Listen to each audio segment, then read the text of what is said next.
Hello.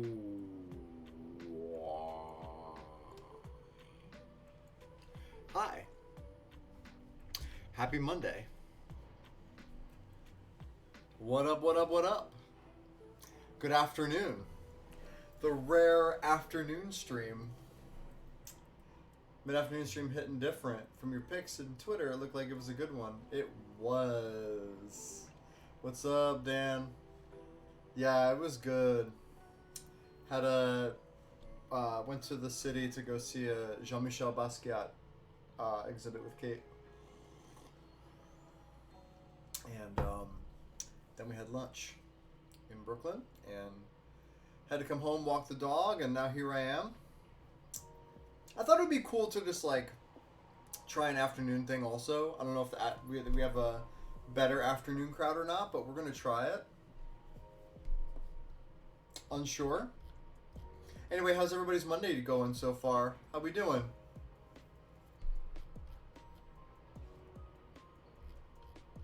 Yeah, it's pretty nice.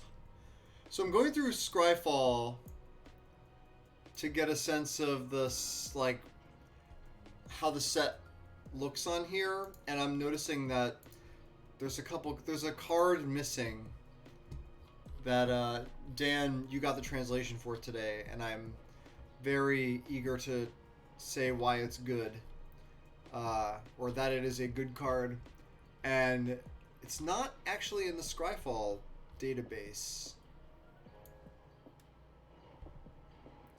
It's relatively productive. Been classing and grinding, and finally added Neo cards to the bug cube. Very, very good. Love adding cards to cubes. Almost as much as I love cutting cards from cubes. I'm just kidding. That's not fun. But it's very rewarding. Once you start once you start killing your idols, it gets a lot easier.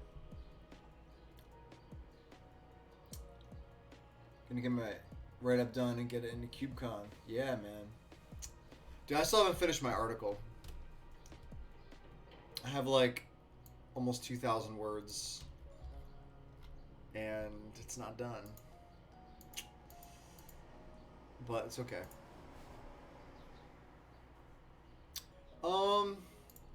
Yeah, here's the thing. Where is this? Dan, you got this card translated today. Corpse Appraiser. Why isn't this in here? Hold on. Corpse. Yeah, it's not in Scryfall. That is really weird. We're going to have to pull this one up. I'm going to pull it up as the first card. Was there an essay portion that you missed? Essay portion of what? No, there was no. I'm writing an article for hipsters about my cube as like a companion piece for the submission. Yeah, but the untranslated version was shown like days ago. I'm going to submit it to Hipsters of the Coast because that's where I usually publish my articles. I don't have another outlet for it.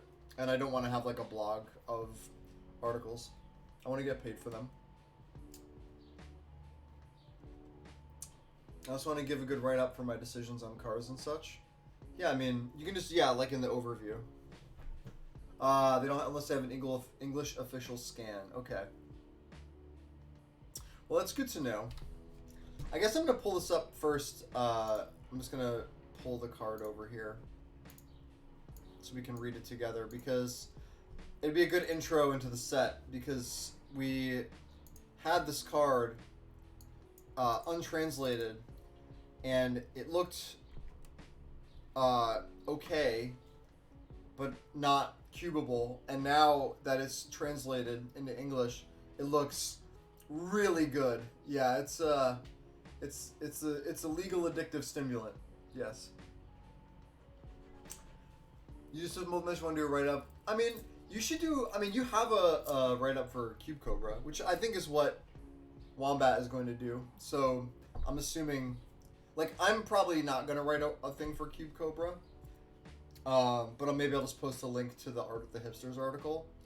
But like, I don't know. I don't want to give like a. I don't want to have somebody like read a document before they draft my cube. I'm not like too big into that. Hello. As you all are trickling in, hope everyone's having a good Monday. We're doing an afternoon stream today. After I went to an exhibit in Manhattan with Kate, and we're gonna talk Streets of New Capenna spoilers, and we're talking about them for Cube. What we're excited about, what we're not so excited about. We're gonna go through a lot of the cards today. I know we're in the middle of spoiler season, but you know we got to stay topical. I could talk about the Mardu Cube, but I haven't played it, so I'm not going to do any injustice to that by just talking about the cube. I'd rather play the cube a couple times first. I got this sweet T-shirt today at the exhibit. It's an actual painting by Jean-Michel Basquiat, and it just says, "Out getting ribs, JM." I love it. It was in the gift shop. Gotta get some from the gift shop. They had this really cool one that was like green, and it was had a really nice silk screen print all over it of a painting. But they didn't have my size, so I tried to get something that was not white or black that I would wear, possibly even wear to work because I have like a dress code, but it's a casual dress code, but I have a dress code. And this one I can actually wear to work. I can come into work wearing a T-shirt that says "Out getting ribs." That's my job. That's what I do. I don't eat ribs, but I would be out in this T-shirt. I would be getting ribs. You can take that however you want. Anyway, I'm gonna stop rambling about this stuff. Happy Monday. Hello. Welcome. I am drinking coffee, and we're going to talk about Streets of New Capenna. I'm really excited about Streets of New Capenna. I like 3-color sets. I like 3-color sets because that means Wizards gives themselves license to create more pushed cards or more unique cards, given the casting, like the restriction of having to pay 3 colors of mana. And so we've had some good stuff, and we're gonna start with this one that's not actually on Scryfall, but it was just translated. Well, let me transition over. Okay, so this one is called Corpse Appraiser. This is our first card we're gonna do. Grixis for a 3/3 vampire rogue creature. When it enters the battlefield, exile up to 1 target creature card from a graveyard. If a card is put into exile this way, look at the top 3 cards of your library, put one of them into your hand, and the rest in your graveyard. So 3 mana 3/3. On rate, that's pretty good. You get Graveyard Hate stapled onto it, specifically for creatures. And you get to Muldrifter the card, you get to get a card back if you exile a card from a graveyard. You get selection off that card, and the other cards go to the graveyard. There's a lot going on here that's really positive. Having incidental hate from your opponent's graveyard is very powerful, especially since so much of modern Magic is touching the graveyard. And I know that, like, even if you're not a graveyard-centric cube, this is a pretty normal thing that's going to happen in a lot of Magic games. You can target your own graveyard or your opponent's, which the original translation of the card was more nebulous as to whether or not it was a graveyard or your graveyard. And that was a really, really big distinction, because if it said your graveyard, I would not even be talking about this card. But if it's any graveyard, then we're overwhelmingly likely to be able to get this ETB trigger to translate into a card into our hand.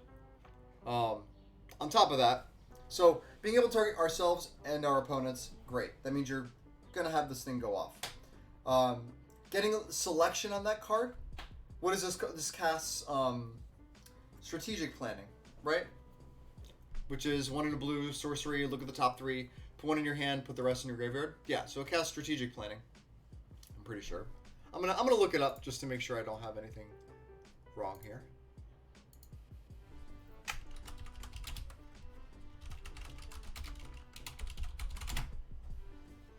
Yep.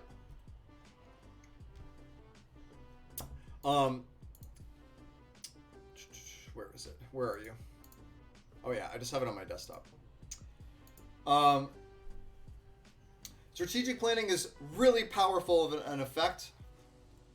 Generally speaking, just having a card selection draw, or not draw, but you know what I mean. Like, replacing itself with selection is very powerful. But putting cards in your graveyard incidentally is a really easy thing to do in cubes in 2022, because so much of what's been printed over the last couple of years has incentivized us to play more with the graveyard. And that can mean anything. It could mean Delirium. It could be Escape. It could mean Flashback. It could be Delve. There's all these reasons why we would want to do that. And this gives us a way to touch on that while also being a decently on-rate creature that also can hate the graveyard. Yes, it's just for creatures, but creatures are so prominent in Magic, and most cubes are full of creatures. Obviously, that's like something you'd have to consider if you have a largely creatureless cube. You're not really going to get this off that often, but I think most of us can see that pretty plainly from the card. So, all in all, I'm pretty excited about this card. I've cubed cards like Rogue Refiner in the past, which is, for those of you who might not know, this is a 3-mana 3/2 that ETBs and draws a card. And it is 1 blue and a green. I've cubed this card before, and it's been fine. I mean, it's very unexciting, but it's totally fine. And this is harder to cast, but you get so much more stapled onto your card. So I would say, I play tons of non-basic lands. So casting a card that costs Grixis isn't scary to me. I can totally see why somebody wouldn't want to just play a 3-color 3/3 that draws a card in their cube. But if you support a lot of multicolor stuff, if your drafters can pretty consistently play 2-color cards, 2.5 colors, 3 colors, this is just a good value creature that can be like a little enabler for graveyard-centric strategies, or just generically powerful things that are going on in Magic right now. Yeah. It is very efficient given how much you can do with the ETB trigger. So, and the body itself is not, like, in the fail case, being a 3-mana 3/3 is totally acceptable if you really need it. So we're going to start with that. This is a card that I'm pretty excited about. I understand that the casting cost restriction could be a lot for people. So, like, that's going to be probably your biggest barrier to entry on a card like this. Okay. Yeah, the ceiling is draw 4 cards or something. Okay, let's go. Let's start with white. We're just going to go through this stuff. Power Couple. Is this what this is translated as? Oh, it's in, I mean, yeah, it's in quotations.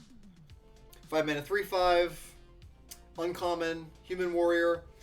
Whenever it attacks, it and one other target creature you control gains first strike and lifelink. Uncommon cube, big card, not a Mole Drifter. You know, you're probably going to want to play cards like Cloud Goat Ranger over this. It's got a relevant creature type. It's not that exciting. It's probably largely a limited card. Okay, Elspeth.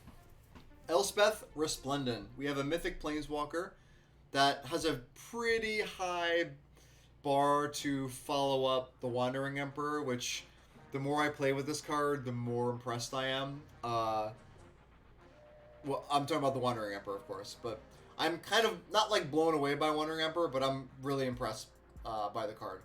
So, a lot to live up to for this. So what is it? 5 mana, 5 loyalty, Legendary Planeswalker Elspeth, +1. Choose up to one target creature, put a counter on it, and a flying first strike, lifelink, or vigilance counter. So, most common scenario is probably +1/+1 in flying, especially if you're an aggressive deck. But I could see vigilance, I could see first strike, I could see lifelink. But giving it evasion and a counter, and then being able to continue piling on other ability or keyword counters. It's something. I mean, you need a creature, so you're gonna want to play in a deck with creatures, which Wandering Emperor doesn't need that. But I shouldn't be comparing the two because they're very, very different cards.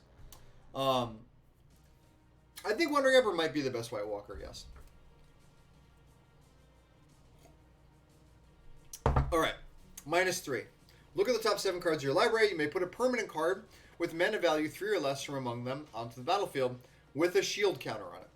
Real quick, shield counters. Fucking love them. Shield counters are is a mechanic that other games have used, and I love it as a counter that represents an instance of regeneration. It's not quite 1-for-1 regeneration, but I really love the design of that, and I'm excited to see it on other things as we continue to get spoilers. Just want to put that out there.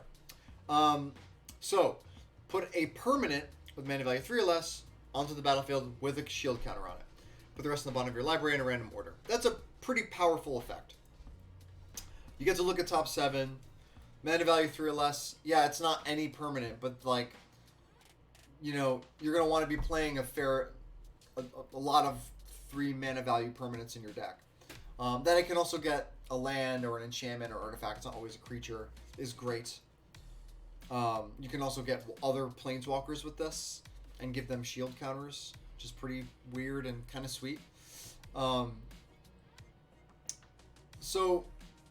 Okay, and then -7, make a bunch of 3/3 angels with flying.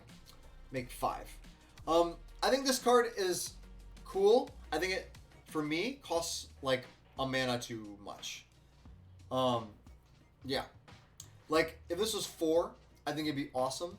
But as I was talking about with some people like Dan recently, I think you have a lot of competition in standard right now. I know we're talking. This is a cube-centric stream, but when they print these cards, they're printing Wandering Emperor and then another White Planeswalker. Them both being 4 would be kind of weird. Nerds, yes. Other nerds. Cube nerds. Like everybody in this chat. Because you won't be here listening to me ramble on unless you're one of those people. So I think, if this was 4, I'd be way more interested. At 5, it's a little slow. And against what we can do at 4 with other walkers, I don't think it's high impact enough for what I want from a white planeswalker. I think playing this and getting a 3 with a shield counter on it is pretty powerful, but in the way I build my cubes right now, it's a little slow, and I wouldn't be surprised if it was a little slow for most people that are just playing with, what they deem to be powerful cards in a cube. Yeah, cube discords and cube twitches, respectively. All right. So all in all, I think this card has a lot of potential. I just think it's a little too expensive for what we need in 2022.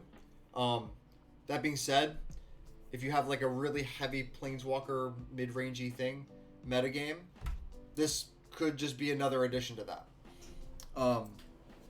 It's going to have an impact on the board, but it needs creatures, and you need to be able to cast a 5-drop and have the game keep going.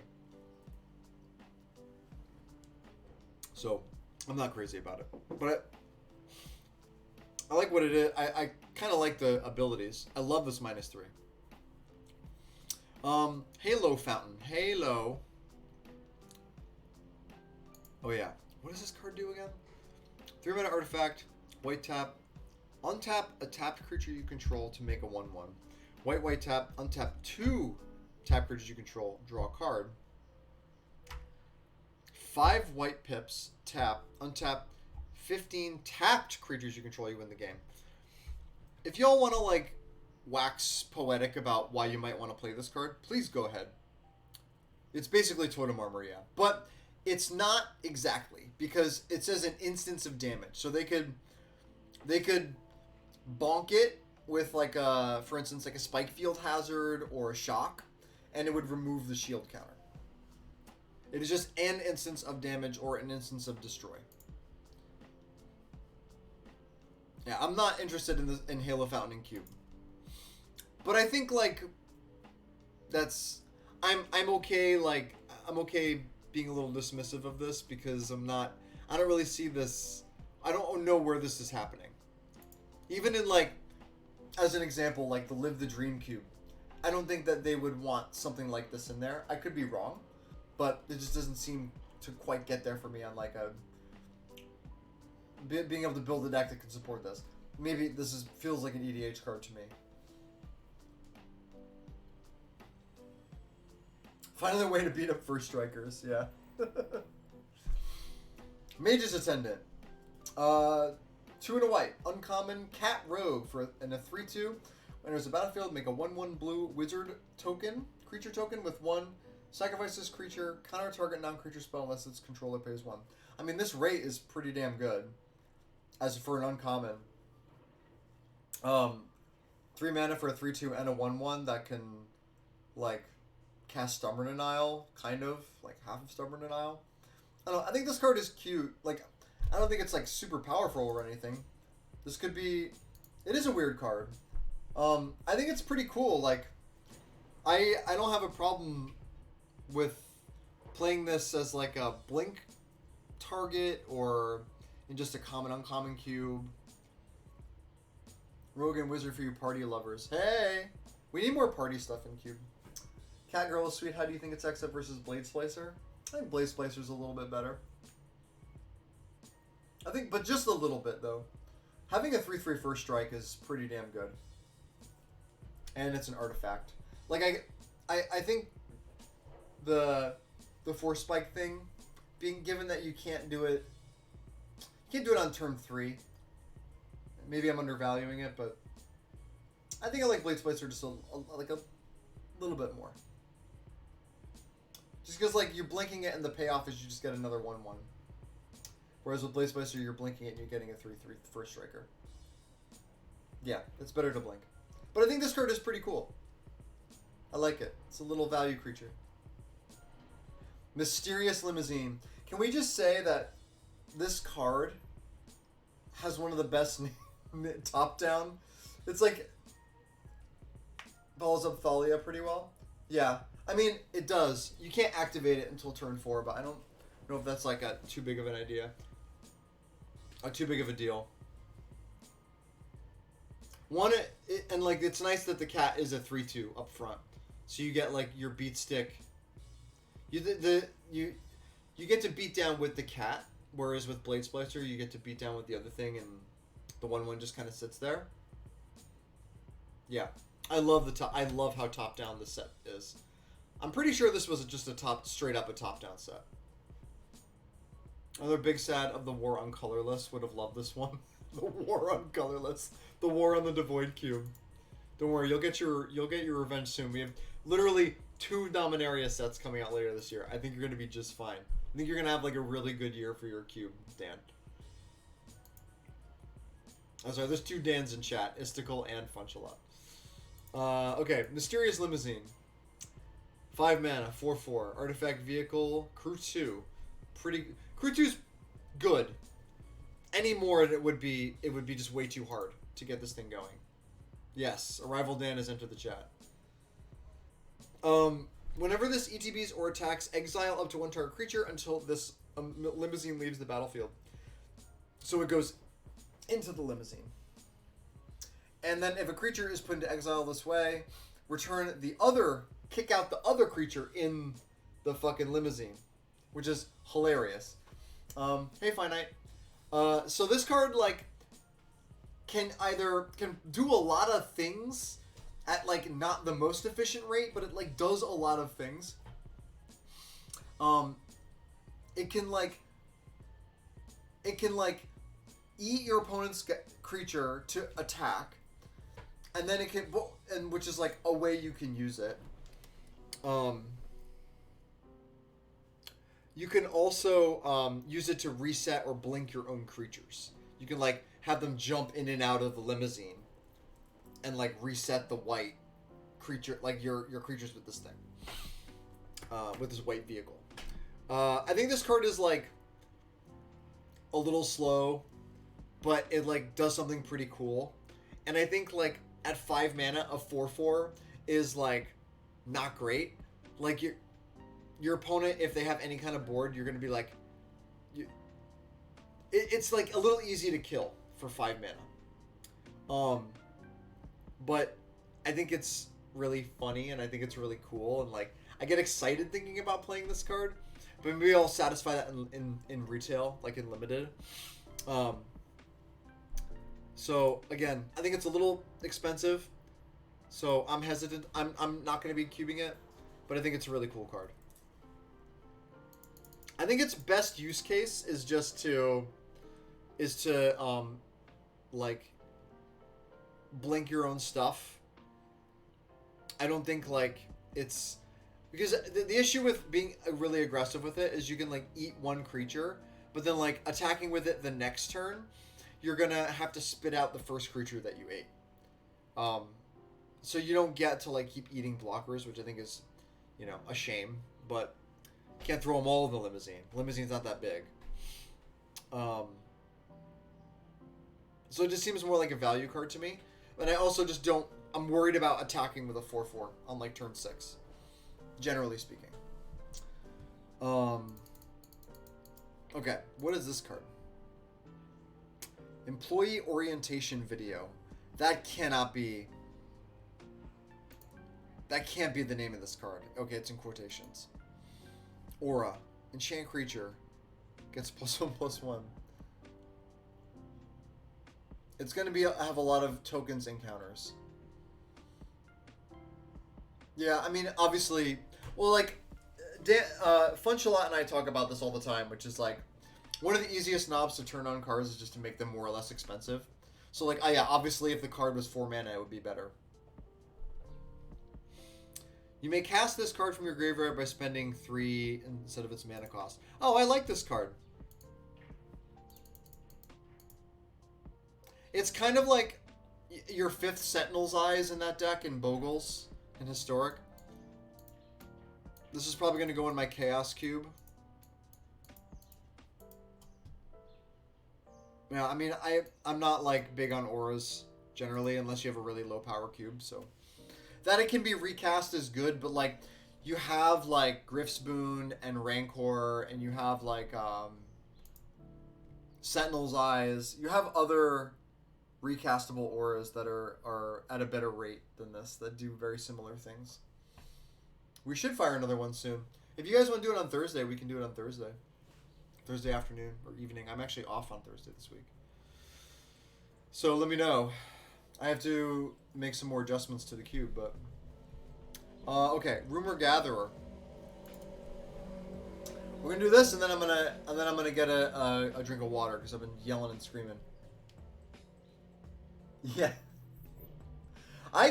Dan, I played a cube that had Bogles in it as an archetype, and it was not interesting. Like, playing a hexproof creature, like, that kind of shit is so fucking on it. It is the opposite of interactive. It's just very, very, very binary. You either deal with the creature or you die. And I mean, I'm sure most cube designers like don't want that kind of experience in a cube, but I could be wrong. I don't know. Yeah. I mean, the draft is kind of on rails too, right? Because you just want a critical mass of something. Okay, Rumor Gatherer. Rumor has it, as they say. 1/1 way for a 2/1. Yeah, that's not great. Alliance. Whenever another creature enters a battlefield in your control, scry 1. This is the second time this ability is draw this turn, draw a card. This is not a good card. It will be probably pretty good and limited. It's not really saying much for cube. Like, the rate is pretty poor, and having to cast 2 creatures to get to scry 1 and draw a card. How many times you can do that in a game? 2? Maybe? Yeah, it's just not good gameplay. I wouldn't even play this in a peasant cube. I don't think it does enough. It does. Okay, so yeah, you cast this and you play Raise the Alarm, and then you go scry 1, draw a card. Good candidate for an alchemy buff.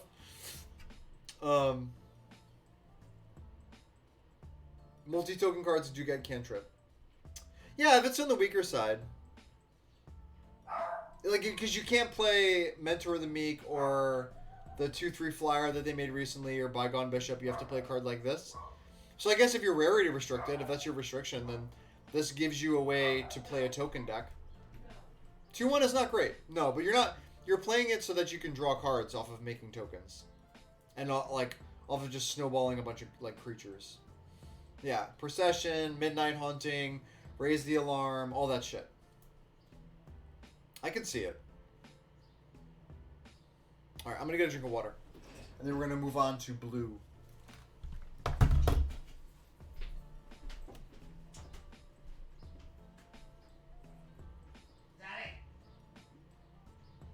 Daddy, you done?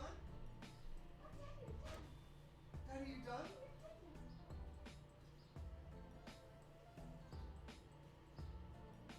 Igor, you're welcome to come in anytime. Say hi to the audience. Igor, do you want to come in?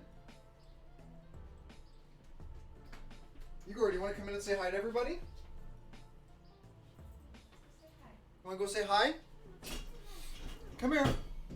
Let's get my Igor appearance for everybody. Show you the baby. Igor, hi. Say hi to everybody. I can't get him on camera. I'll move over a little bit. There he is. Say hi. Everybody say hi to Igor. You're just barking at somebody outside, Bubba. He doesn't want to be here. That's okay. All right. There you are. If he decides to sit on my lap later, we'll have his second appearance. I just needed some water. All right. Let's keep going. He that sees you when you're sleeping. That's funny. Who the fuck writes this shit? Okay. 6 mana, 5/4 flying. Is it as good as Frost Titan? Whenever this card enters the battlefield or attacks, draw 2, then discard a card. It's probably better than Frost Titan. So you cast, what's it called? Draw 2, discard, whatever the draw 2 discard is. What discard 1 is. Whenever you discard a card, target creature to get opponent controls gets -X until your next turn. X is the number of different mana values among cards in your graveyard. I think this card is better than Frost Titan. I'm just calling it right now. Just play this. Draws cards, it shrinks things. If you're worried about freezing a land, then I don't know. I don't know what to tell you. Needs more blue penis. Does he even have a blue penis?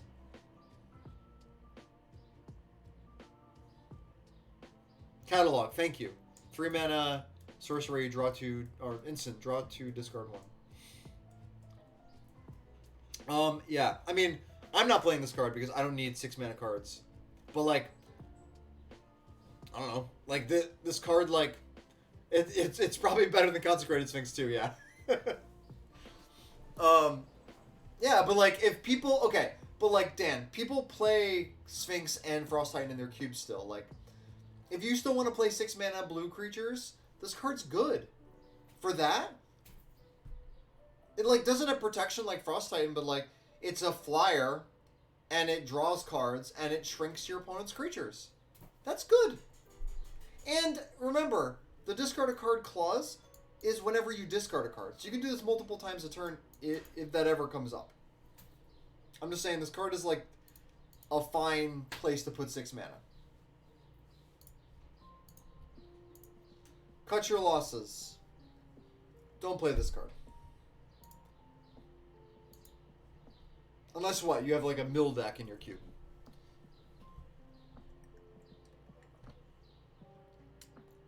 Hey.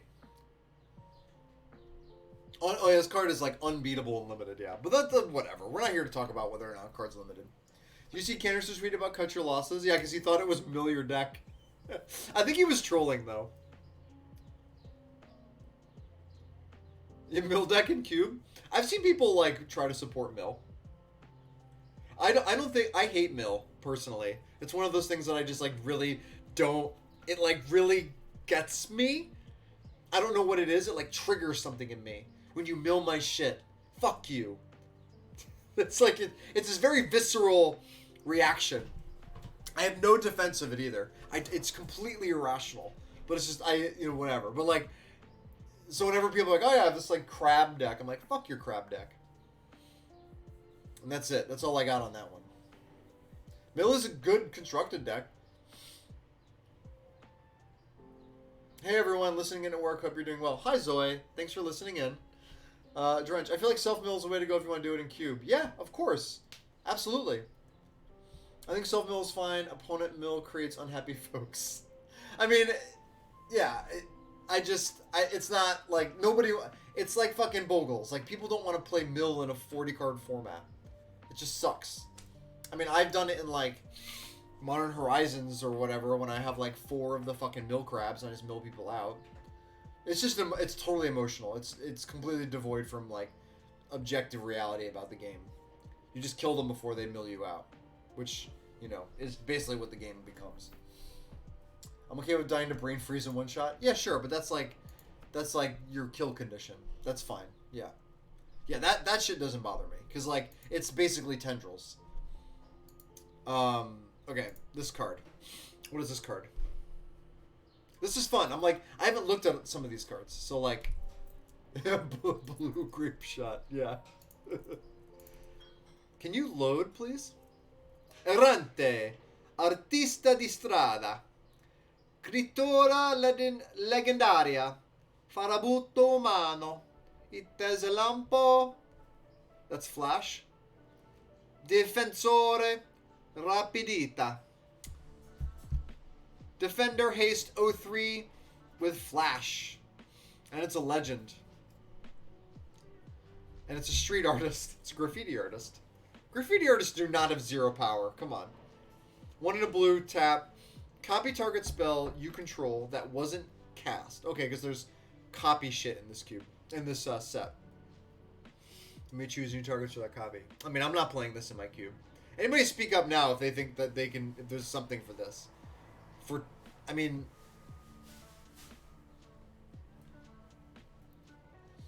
We have a Menguchi stream. It's very weird to me. I don't care about if something's an EDH card. Fairy Vandal. 2 mana, 1/2 flash. Oh, this is a reprint from Eldraine. Sure. Whenever you draw 2 cards, something good happens. Well, I mean, the good thing is that you're drawing 2 cards a turn, right? Yeah. I don't know. Ledger Shredder. That's a funny name, by the way. 2 mana, 1/3 flyer. Oh, it's Seacoast Drake. By night, that's for you, buddy. Seacoast Drake. It's a rare. Bird Advisor. Whenever a player casts their second spell each turn, okay, either player casts their second spell on any turn. Yeah. Yeah. But draw 2 is like so obviously good. You have to do card fudge.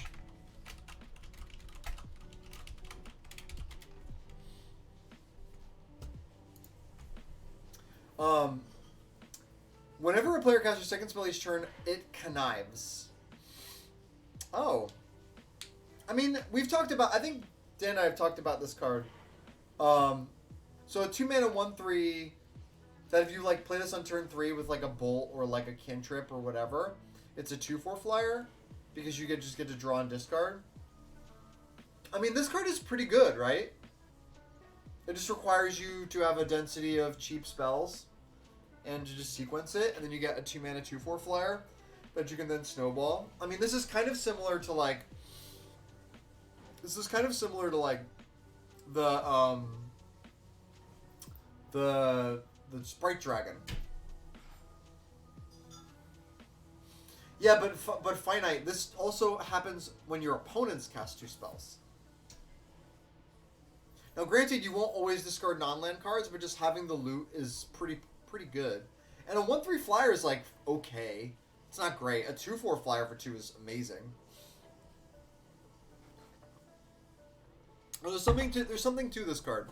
It's definitely like, yeah, exactly. Dan mentioned playing it in Arclight Phoenix, but in a constructed deck. But like, just if you have a lot of cheap spells in your cube, then you could do a lot worse than this. And the rate, you know, if you can go just turn 3, play this, play a spell, that's a 2 mana 2/4 that lets you loot or whatever, or a 2 mana 1/3 that lets you loot. It's good value. Obviously, it's an absolutely miserable top deck, but I think like the decks where you're gonna play this, or the cubes you're gonna play this and support this, you're just gonna have a lot of cheap spells already. You can also play this on turn 2 with a Mishra's Bauble. Let's not forget that. All right. Next, we're gonna have a little chat.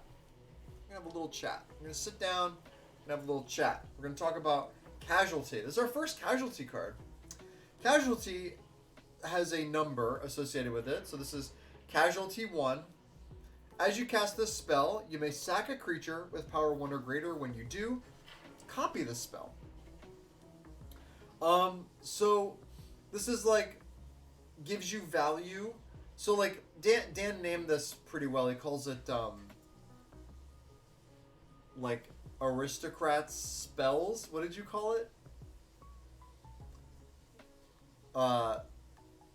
Like aristocrats sacrifice spells matter. It kind of like melds these two archetypes together. Spell aristocrats. Yes. So like first of all, I'm just gonna say it right out. I think this card is like actually pretty good.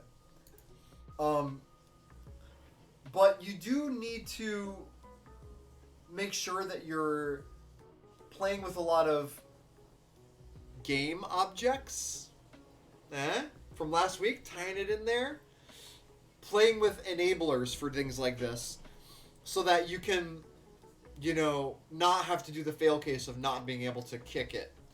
If you just see it as kicker, sack a creature, and you get it, you're just upgrading a creature into another copy of a cantrip.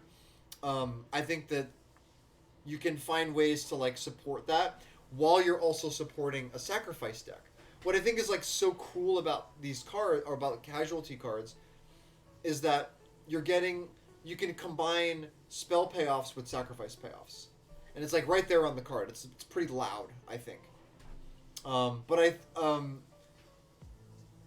This is something that y'all should be looking out for a little bit, because these cards are kind of attempting to meld a couple of different things together that can be supported with cards that are like good. We talked about Ledger Shredder. Ledger Shredder connives. So we can talk about connive too. So let me finish talking about Casualty. No, this is the first Casualty card we've talked about. So like, I think you have to look at this as like, you need the support for this, and you need the floor to be not terrible. But I think that it's not hard to make the floor on this card bad, because it's just a card. It's a card selection. It's Sleight of Hand, but it's a 2-mana instant, which is obviously like not great, but it's acceptable. And then when you kick it, you're turning a bad creature or an incidental creature into another copy, like you're upgrading it into a copy of a cantrip. And there is some raw power there that I want to exploit. And we're going to talk a little bit more about that as we go through this. Connive, I guess like we touched on a little bit, but not really. Maybe as we go through this, we'll talk about connive more, because I think there's some connive cards. There's really not. When's the next connive card we get? Yeah, I think they're in the gold section. Yeah, it's exploit, baby. But the difference is it has a fixed threshold. You know, obviously this is casualty 1, so who, like, unless you have an ornithopter on the board, who cares? But exploit says any creature. This says you have to sacrifice a creature with X power or greater. So it's a little different, but it's basically the same. Okay. So then, along lines of casualty, we have Make Disappear, a new Quench variant that has casualty 1. We also have... Okay, that's it for the casualty cards. Oh, yes. I agree with you. Letting a blue care more about having a board. Do you see Spell Aristocrats as specifically Rakdos or expansion? I think it's an expansion into Grixis. And it can expand into... It's base Rakdos, but you can expand into blue or white, primarily. And I guess to an extent green. But really, I think it's a black-red deck that is largely going to be Grixis or Mardu. How often do you see Spell Aristocrats play blue? I don't know. Well, maybe at the end of the set we can get an idea of what the support overall could look like for it.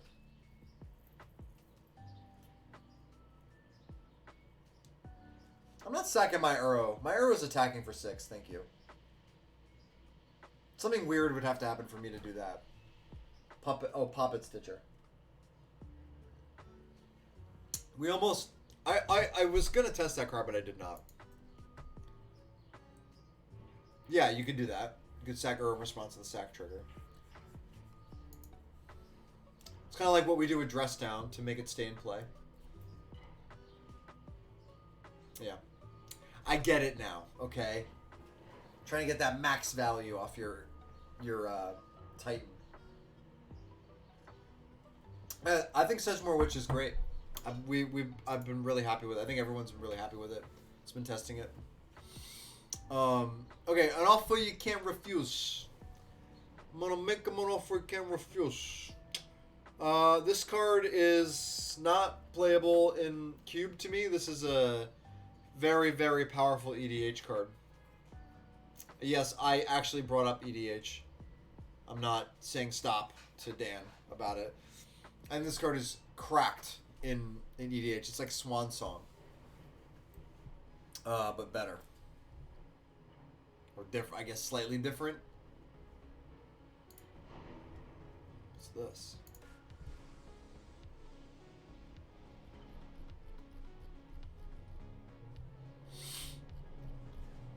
Cool. I guess this is a Mario track.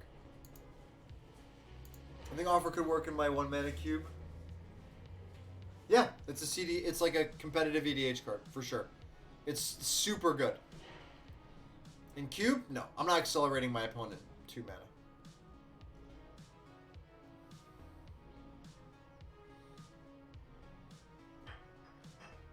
I guess so. I mean, I don't know. You'd probably just play both, right? Maybe it's incorrect of me to make that kind of value judgment, Dan. Like, you're just going to play both of these in a competitive EDH deck, right? Let's just try and interact as fast as possible.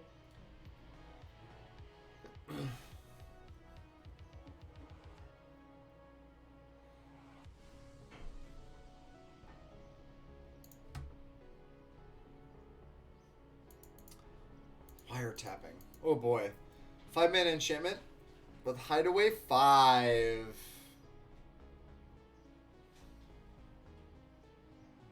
Yeah. Yeah, it was wrong of me to like try to evaluate them against each other. You're just going to play both of them.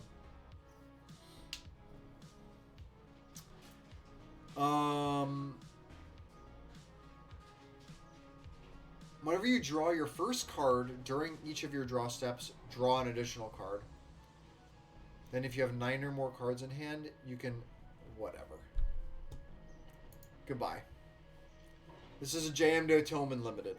I mean, maybe it's for EDH too, but I don't know.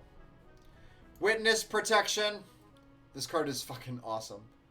I don't think it's like awesome in that it's like powerful. I think it's just awesome that it's like... it's such a sweet card. Card design. 1 mana aura enchant creature. It loses all abilities and is green and white citizen with base power toughness 1/1 named legitimate business person. So fucking funny. This card is so fucking funny.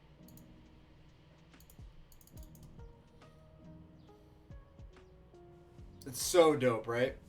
Holy shit.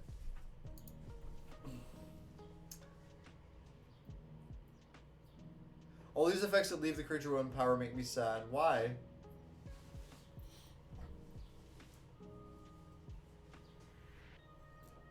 Alright.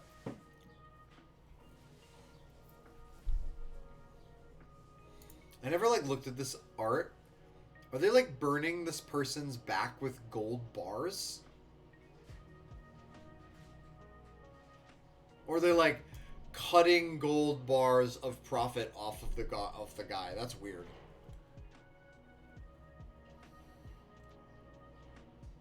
When I say hello, Mr. Thompson, and stamp on your foot, you smile and nod. Hello, Mr. Thompson.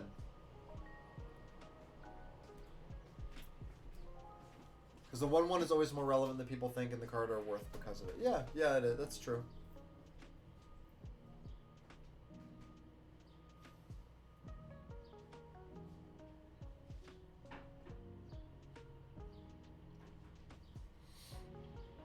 Yeah, it's really not good in a set around sacrifice.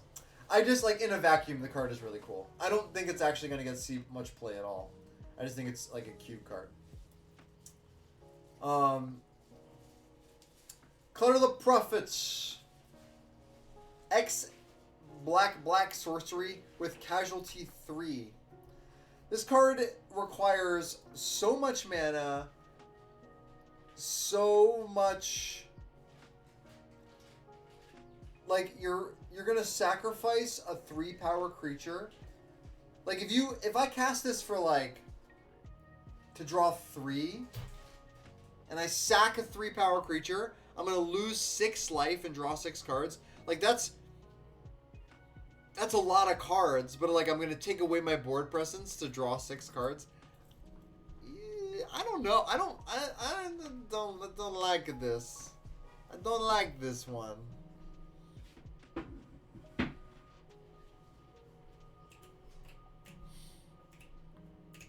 It's hey, listen, Finite. I'll tell you a little story. I won several matches in a GP with this card in sealed. In Dragons of Tarkir, Atlantic City GP. I had a just absolutely abysmal pool. And the only ways I could win was by casting Damnable Pact on my opponent for like fucking 13. Awful. Oh, you did? Oh, this card is in Mardu Cube? That is so funny.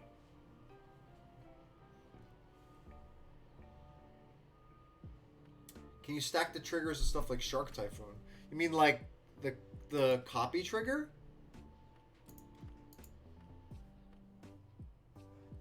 Cast and copy are different if you're talking about like copying and getting another shark.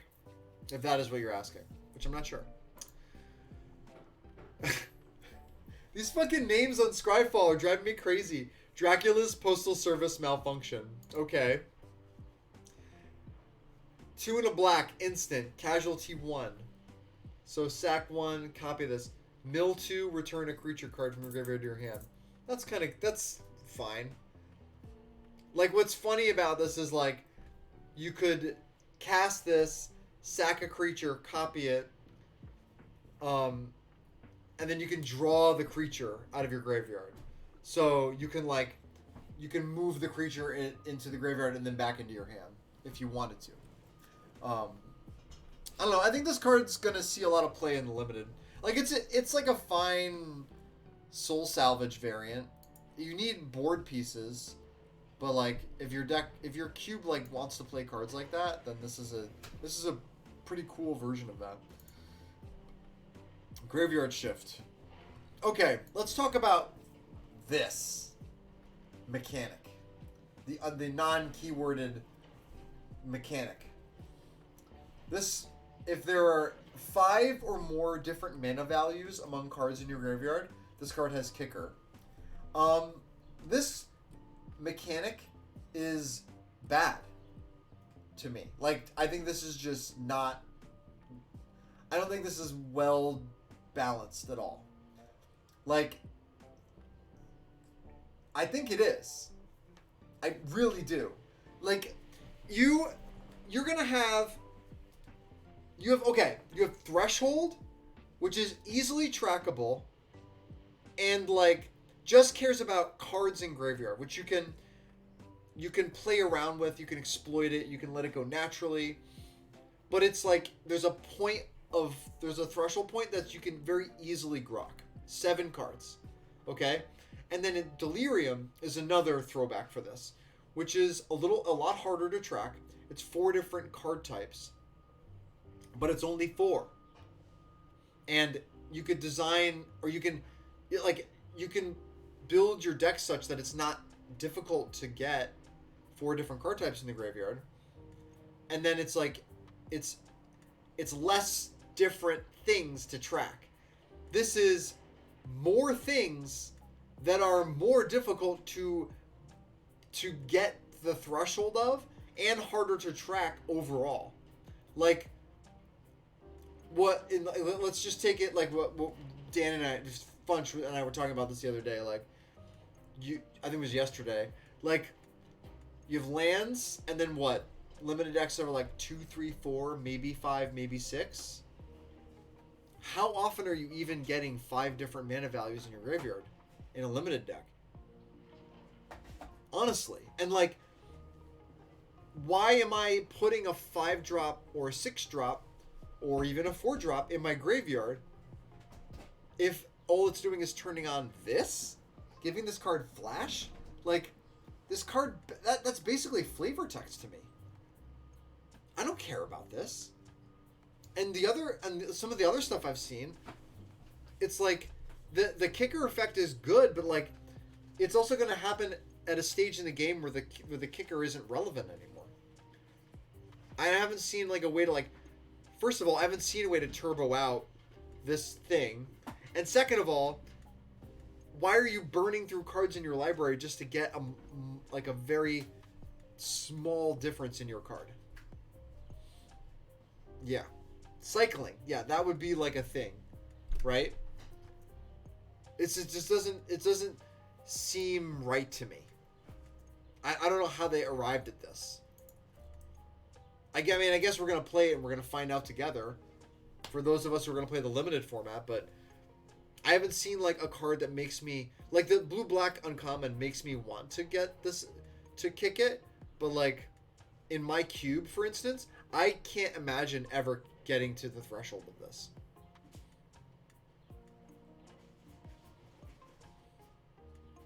Yeah, Seasons Pass, very funny. You can use it instant speed when your opponent mills half your deck with the other card. Sure. Yeah. We'll get screenshots of that, I'm sure. That's such a kappa. That's such a kappa, dude. That's like a fucking... Oh, God. I can't wait to see the fucking screenshot of that shit on Twitter, too. They milled 3/4 of my deck, and I got to flash reanimate. Okay, cool. You did it. Grizzly Sigil. I actually think this card is pretty cool. Just as a card design. So it's a 1-mana sorcery with casualty 1, so we can copy it. Choose a creature or planeswalker. If it was already dealt non-combat damage, it does 3 damage and you gain 3 life. Otherwise, it deals 1 and you gain 1. So when you kick this, it goes 1 damage and then 3 damage. So it's 4 damage overall if you target the same target. Which is a pretty fucking good rate for a removal spell. If it wasn't, like... It's kind of like Doomblade, but you have to, like, work for it, right? Because it just kills most creatures. The issue being, like, it feels... Like, if it didn't have, like, the gain thing, it would just feel like a red card. So, it could just be, like, Fatal Push or something in black. I don't know. It doesn't feel as black to me as... Like, it feels like this could be a red card, but just without the life gain. You save the life gain on it, suddenly it's a black card. I don't know, it's damage. The non-combat damage is weird. It's like, I think it's gonna play a lot smoother than that. Well, like, dude, like, sometimes, yeah, you're gonna fork bolt something, it's gonna be insane. But, like, otherwise, it's exactly, yes. Bone Shards and Fork Bolt in the same card, which I think is cool. Is it powerful? Not really. Maybe sometimes it will be. I'm probably not cubing this instead of, like, my Chaos Cube. It might be good in, like, a rarity restricted cube or a lower power cube that just wants to play with, like, shaky removal spells just to play more, like, limited. Like, this is pretty cool. It's a sacrifice outlet. It's like a Bone Shards. Yeah. It does things. I like the design of it. I just don't think it's, like, very powerful. It could be a 1-mana cube card, yeah. Could be. I never played it, so I don't really know. You would obviously know better than me. Cheez-Its Delivery. Yes, that's how this card is pronounced. Demonic Tutor with casualty free. 3. No. Don't play this card. Please. Incriminate. It is Browbeat Edict. Why did they make this card?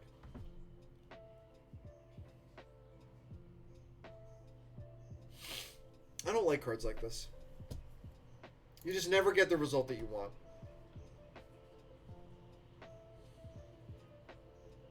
I love edicts that I can't cast. That's a great way to put it. Yeah. If they have like 6 creatures out, you can make them kill the worst of their 2 best creatures. Even then, that's like not a very, like, I'm not excited about that at all.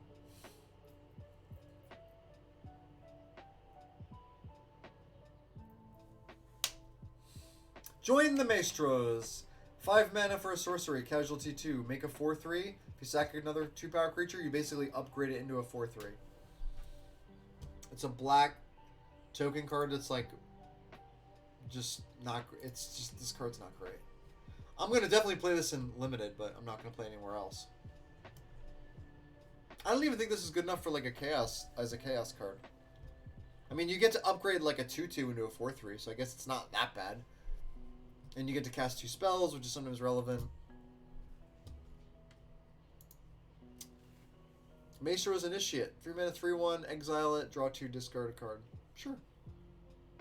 It's a good thing to sacrifice, get some value on the way out, get value for trades. Yeah. It's a common. Murder. That's a card.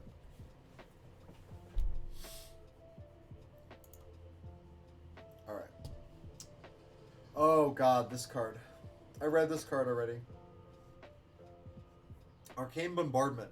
6 mana enchantment. Already. Whenever you cast your first instant or sorcery spell each turn, exile an instant or sorcery spell at random from your graveyard. Then, copy each card exiled with Arcane Bombardment. You may cast any number of copies without paying their mana cost. Right, so like it snowballs. So you spend 6 mana, and then you cast a spell, and then exile a random card from your graveyard, and then you cast both those spells. Both those spells resolve. And then you cast another spell, and you exile another spell, and you cast both those spells. And then your first spell, and then so on and so forth. This card is going to be very fun for somebody that's not me. This feels like a Live the Dream card. You know? It's like the slowest Mizzix Mastery ever. It's random, but then you keep casting the things it exiled.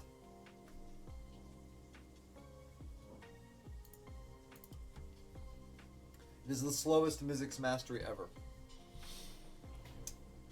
Alright. First of all, this guy's got a hat on. And that makes me really happy. Look at that hat.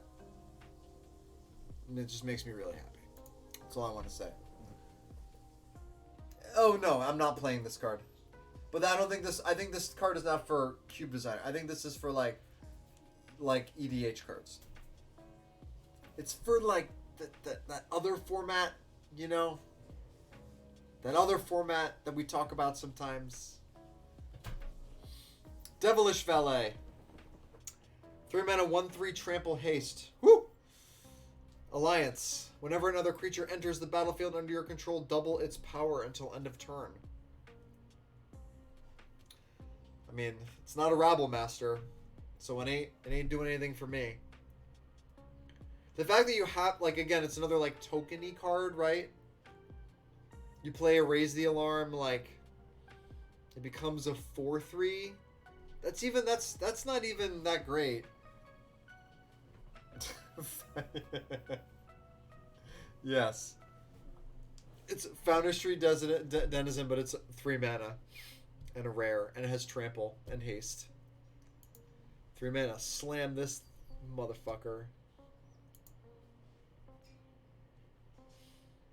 I mean, it'd be cool to play after you play Krenko or something. That's just like asking a lot.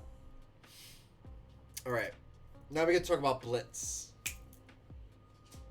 Blitz is another one of the mechanics in the set. Blitz is an alternate way of casting a card. So Jaxis the Troublemaker has a Blitz cost of 1 and a red. If you cast a spell for its Blitz cost, it gains haste, and then it gets sacrificed at the beginning of the end step. And when it dies, you draw a card. This is like Evoke, but it's better than Evoke. This is an amazing mechanic, and I can't wait to see. I want them to just have like one pushed card in like red or whatever with this. I think it's fucking awesome. Like, this mechanic excites me. It lets you evoke it. You get everything out of the card, and you get your card back. Amazing. I guess you don't get your card back if they exile it. But whatever. I'll take it.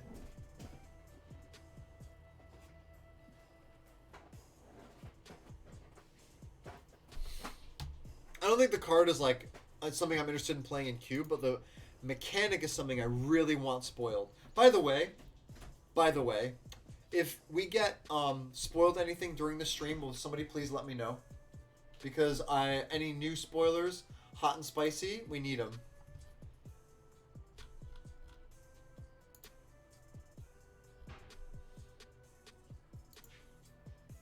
We did get 2 spoilers.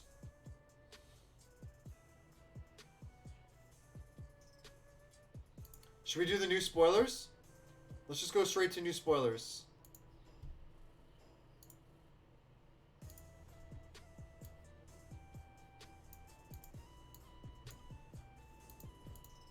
Hot off the press, ladies and gentlemen.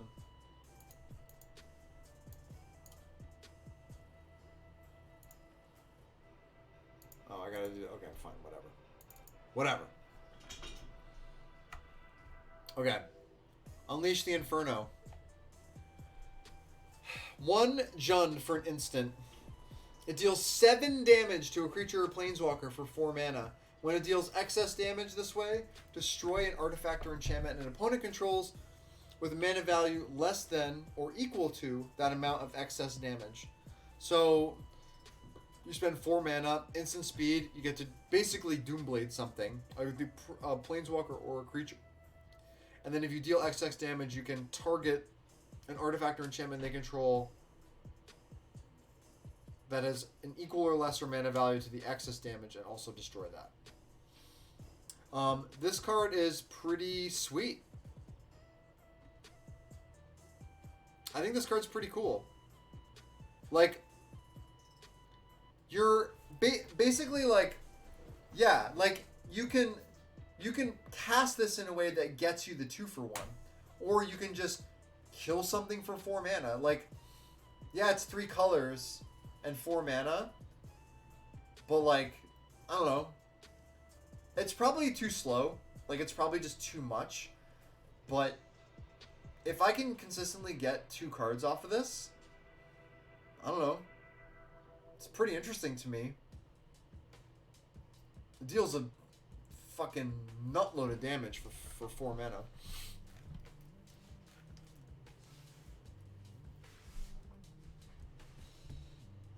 Let's look at the other one.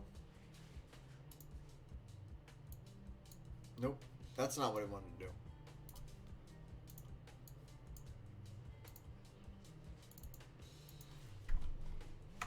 Rafine's Informants. I know. It should be, but it's not. It should just be destroy target creature, planeswalker, deal, like, destroy an artifact or enchantment with a mana value 3 or less. Right? Maybe the flexibility, maybe the how it's, like, kind of modal is, like, better than we think it is, but it's 3 colors and 4 mana. Alright, let's move on to this one. Rafine's Informant. 2 mana, 2/1. When it enters the battlefield, Professor of Symbology. Draw a card and discard a card and put a counter on it. This is Merfolk Branchwalker. Right? This is just a white Merfolk Branchwalker. It's like kind of better than a white Merfolk Branchwalker. It's better than that. Yeah, it's a white discard outlet too.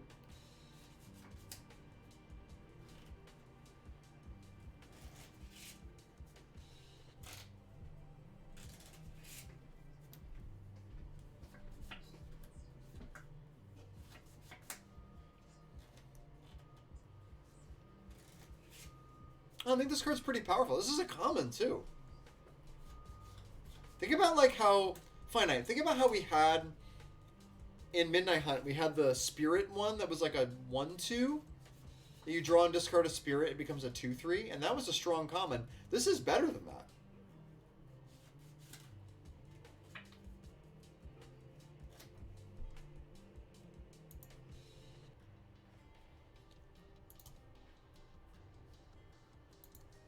Yeah. It played very well in multiples. There was also all the Disturb that was easy to... You weren't... It was... Hey. White's gotten some good cards recently. But yes. Yeah, that's true.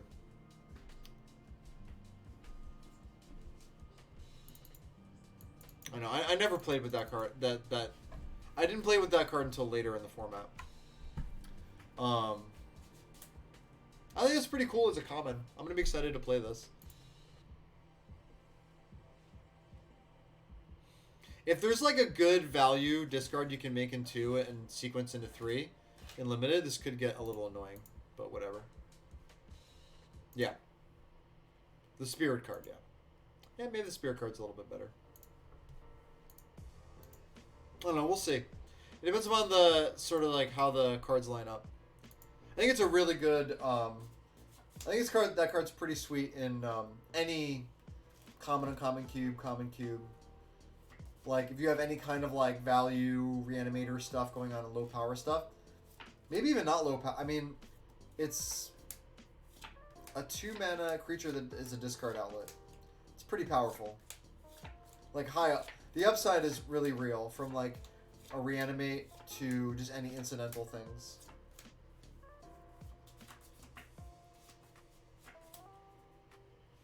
Yeah, the 1/1 aura. That's pretty good. You get a 4/3, but you only have 1 creature on turn 3. It's still probably a good enough sequence. All right. Anyway, light them up, baby. 2 mana, 2 damage. You can copy it for sacrificing a creature with power 2 or greater. It's okay. I like the Rob the Archives a lot better. I'm not cubing this in my cube, but it's a cool common. Again, it all depends on what you can do with the sacrifice, because you don't want to like trade a creature to kill their creature, especially not in red. Professional Facebreaker. That is not what it says, does it? 3 mana, 2/3 human warrior with menace. Whenever 1 or more creatures you control deal combat damage to a player, create a treasure token, sack a treasure, exile the top card of your library. You may play that card this turn. Sure. I like deal damage, make a treasure. I like that, and I like 2/3 menace. It's not that strong, but I like that it feeds itself, so it's a little bit of an engine. Caring about artifacts, caring about treasures seems pretty key to this card.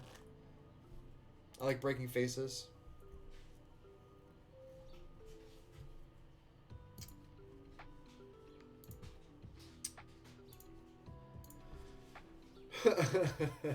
Overeager cremator. 3-mana 2/2. Yikes. Bayashino Shaman. 1 tap. It deals X damage to any target. Where X is the number of permanents you sacrifice this turn. So it's gonna deal like 1 damage, maybe 2. Hey, Zach. How are ya? Hello, hello. Welcome to the stream. Welcome to the afternoon stream. Welcome to the afternoon stream, as opposed to the morning stream. How are you, Zach? Dropped a card. Different time, same face. Yes. Out of quarantine.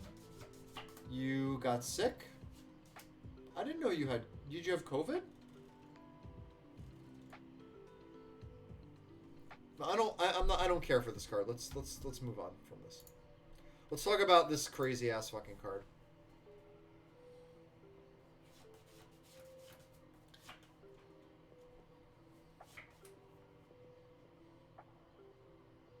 I'm interested to see what that peasant cube looks like. If you want to send it to me. Yeah, this card is amazing. I love Hissing Iguana though. I think this card is really good.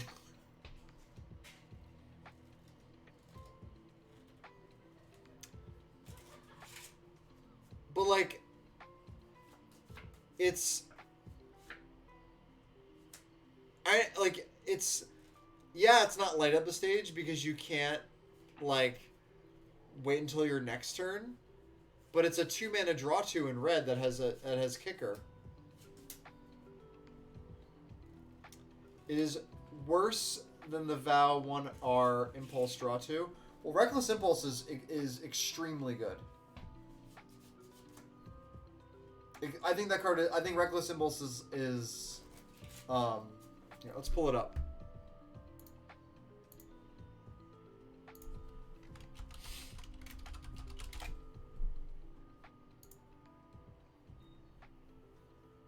Later, Finite. Thanks for hanging out.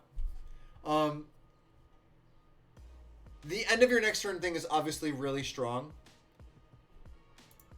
Like, it straight up, if this didn't have Casualty, then, like, obviously Impulse is strong. I think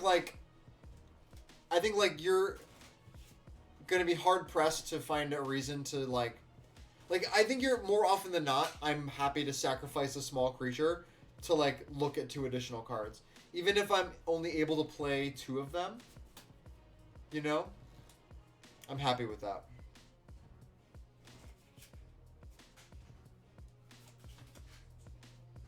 I think this card was purposefully balanced to only be able to play those cards by the end of the turn.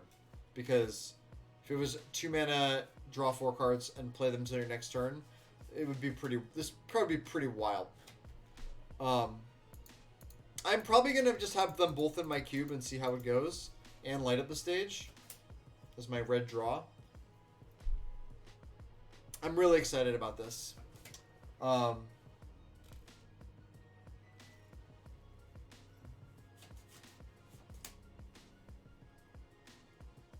So, yes, I think generally speaking that is true. Like, having to trade board presence for cards is not always, it's not, like, generally speaking all that good. But, like, if I'm building an archetype where I want this card to be good in my cube, there's going to be a lot of incidental tokens that I can sacrifice, or just little things like Stitcher Supplier or whatever that give me value, and I can there's a there's enough cards that exist like this, or in this similar space, that I'm going to be able to put something together with this that I think is going to work. I mean, with Young Pyromancer, or those kinds of cards, Sedgemoor Witch, even Grist.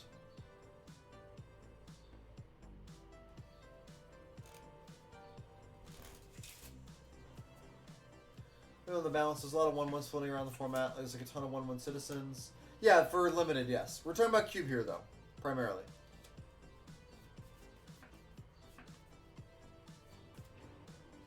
Yeah.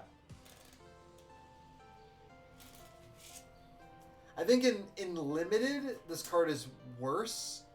But if you're, like, obviously constructed, you can easily build around this and exploit this. Because you can control what it is that you're revealing, so you can cast more of it, and the incidental sacrifice isn't worth as much, or isn't like doesn't cost you as much. But in Cube, I think there's enough stuff like that's going on now that you're not sacrificing power in order to be able to maximize what this card does.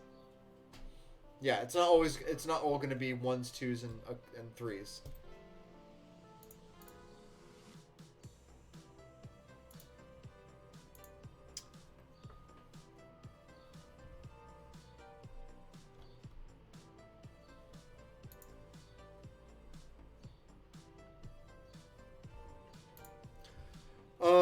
Strangle.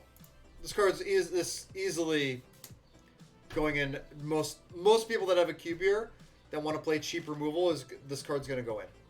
I don't think there's anything I have to say about this card. This card is excellent. Excellent card.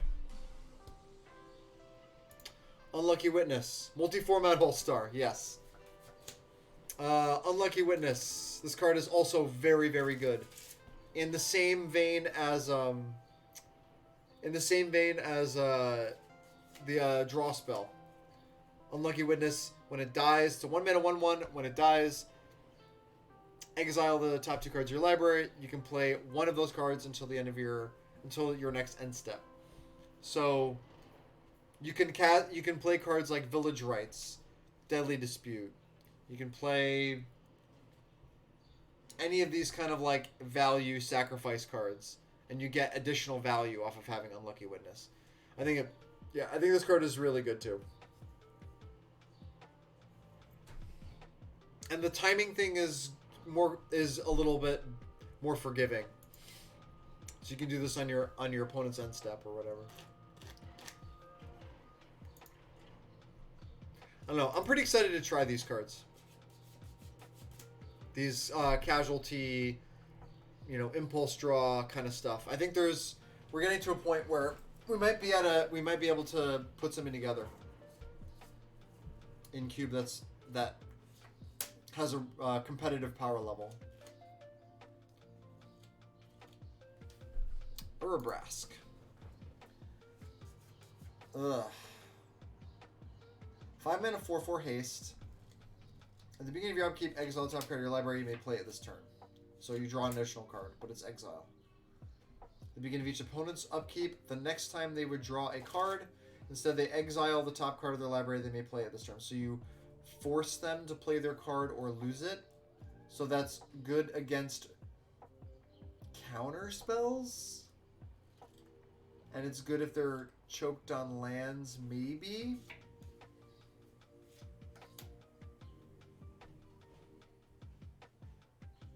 I think that the 5-drops... Wait, what? What the hell is Infernal Plunge? Please tell me this isn't like some fucking garbage. This? Or are you talking about the other Unlucky Witness? Okay. Yeah, no. Sack a creature, add 3 red. Yeah, sure. That's pretty sweet, I guess. I think at 5 mana, yeah, for the win, I got it now. I think for 5 mana, you can do so much better than this. Even if you're playing like these like big chunky red creatures, Come on, you can play Goldspan Dragon, Thundermaw Hellkite, Kiki Jiki. You can play like way better cards than this. I'm kind of off this. I think this is a miss. Maybe this is good in standard or as a top end for a really aggressive aggro deck. I think Challenging Monster Store is much better than this card.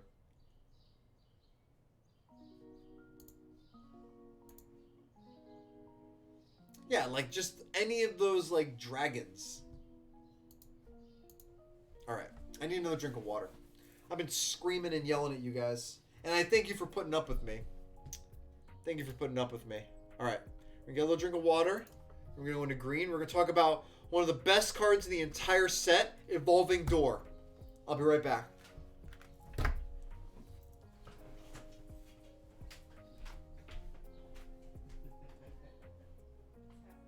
I'm just like having a good time, just yelling at the screen. What's going on? I'm still going, buddy. Igor, you wanna come say hi? I am, when I'm done with this. Did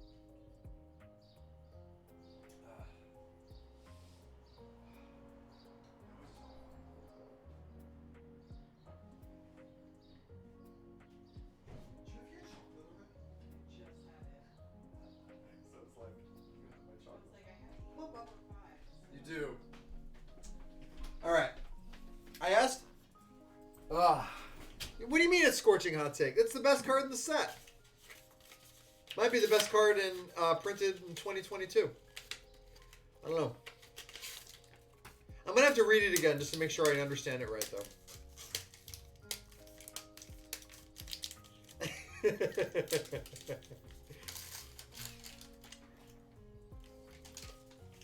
All right. Let's go to green.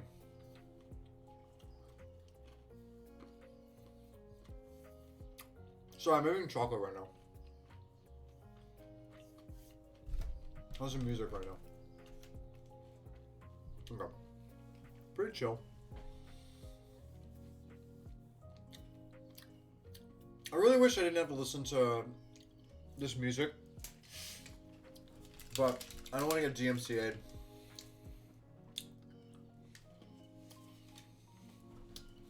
I did. I brought enough. You have to come to my apartment, though.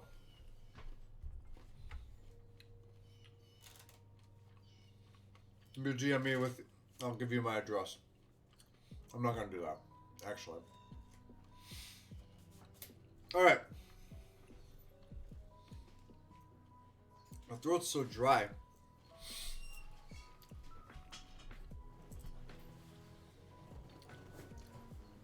One in a green.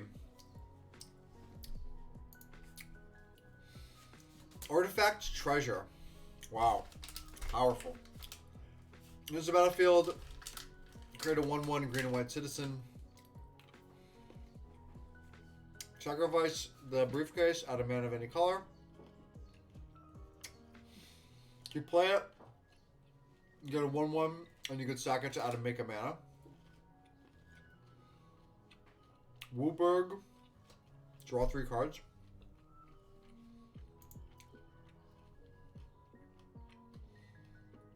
Okay. So it's kind of like a treasure token that comes along with a 1/1. And then once in like 1,000 games, you draw 3 cards. No, I'm gonna off this card. Another victim of the war on colorless mana. Poor Istical here. Just can't get a break. Watch 6 months from now. Isticle's gonna be like just swimming in colorless cards. It could have been, but it's not, unfortunately. Yeah.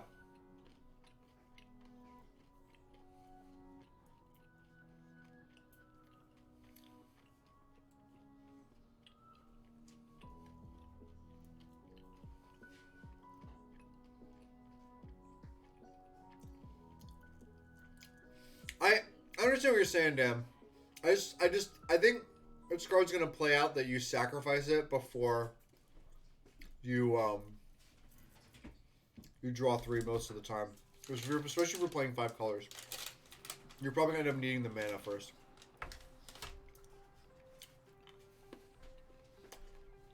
My life is an endless montage of humiliation and shame. Welcome to the club, man. It's great. Alright. After I finish chewing this, we're going to talk about the new birthing pod. Guys, I'm so excited about this. I'm going to build decks around it.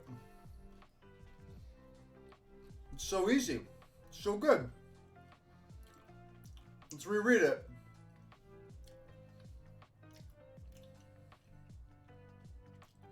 Yeah, sometimes you do draw the door clay, yeah. I know. It's just my way of evaluating the card. Evolving Door. 2 and a green. Artifacts. It's cheaper than Birthing Pod. Well, not really. You don't have to take the 2 damage. 1 tap. Sack a creature. Count the colors of the sacrificed creature and search your library for a creature card. That's exactly that many colors plus 1. It's great. Play a lot of multicolored cards. Get 1 more. Exile that card, then shuffle. You may cast the eggs. What? What? Are you fucking kidding me? You have to cast the card? F. F. F. Okay. Is that too much? Yes. F. Hearing Igor. Igor, you coming in here? Daddy, are we playing now? Come here. Come here, babe. Come here. No? Cool story, bro.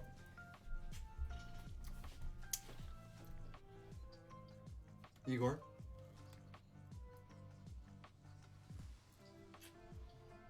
What's going on? He's like sniffing. Racing. Oh. His heart's racing? No, I guess it's just him sniffing. You're heavy, Bubba. He's a big boy. Okay. Gala Greeters. 1 in a green, 1/1. Alliance. Whenever another creature enters the battlefield, choose one that hasn't been chosen this turn. Put a counter on it. Create a tapped treasure token or you gain 2 life.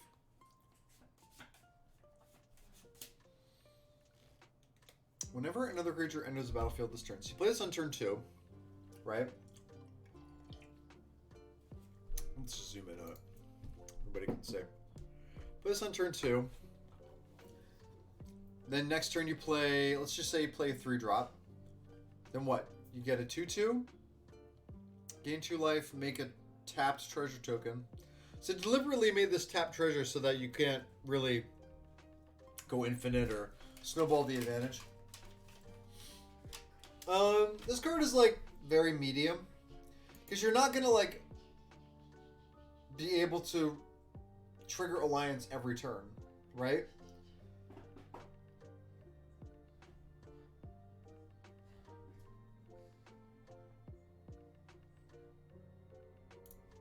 Yeah, I'm not crazy about this. Like, where do you want this? Like, in a deck that can make tokens every turn?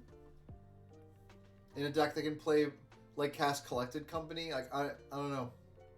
I think it's very low impact for 2 mana.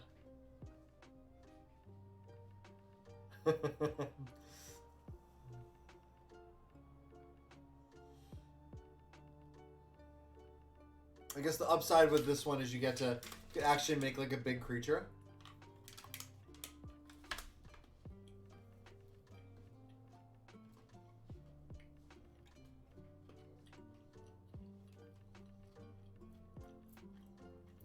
You're saying it's like another... So Alliance is like a token thing? Oh, I just don't really see it.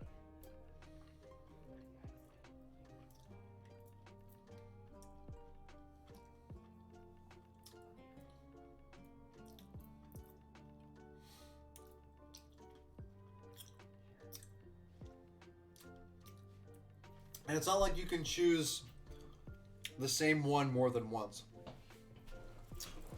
That's kind of poopy.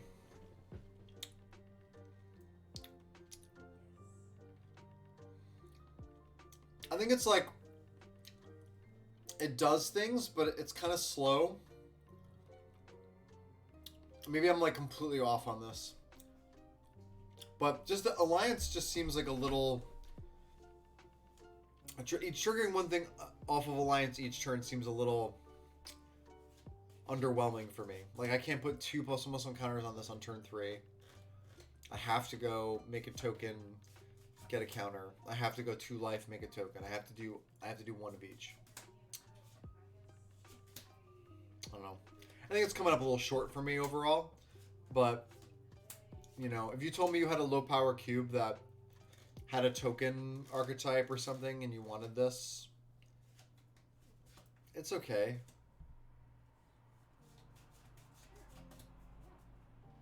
It's not going in my cube. I'm just trying to imagine where I would want this.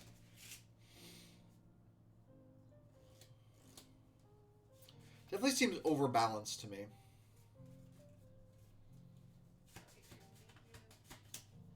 I don't think it's amazing, but I think there are some combinations that fit, but it might fit in some lower power slots. Yeah. I mean, that's about where I see it, maybe. Rabble, Legion Warboss, Mom and Pop.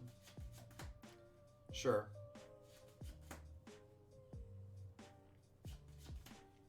But, like, yeah, we're, like, looking at, like, you know, a standard power level. Right? Maybe Pioneer power level. Like, if your cube is around that. Maybe this will do something. Be okay.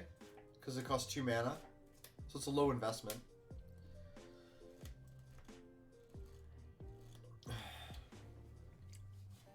I just wish it triggered off itself, you know? I think that's one of my big gripes with it. Just makes it really slow to get going. Yeah, it's one... You can only choose each mode once each turn. Alright, let's move on from it. I think it's just a little slow. Luxurious Libation.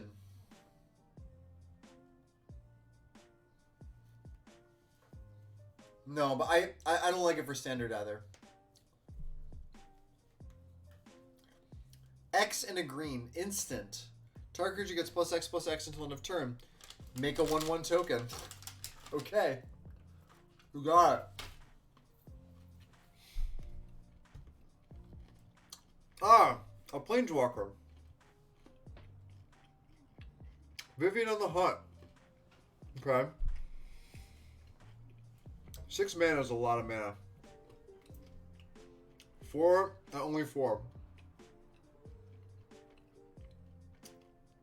+2. Sack a creature. If you do, Birthing Pod. There's my Birthing Pod. There's my pod.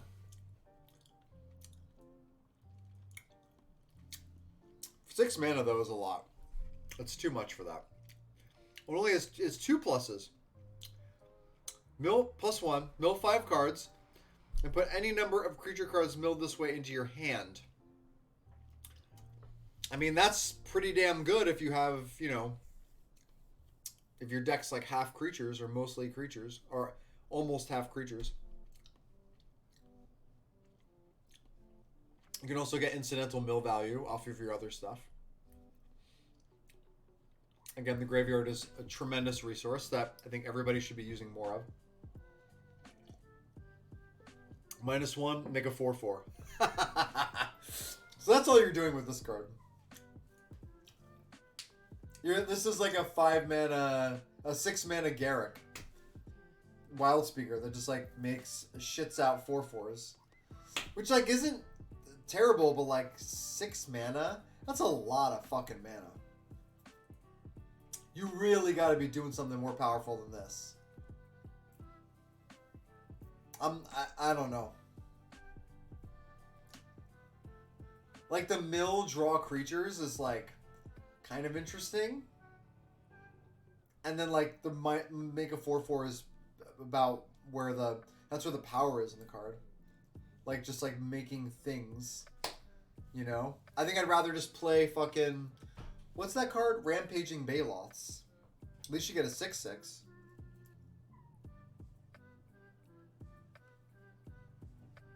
Plainbound Accomplice.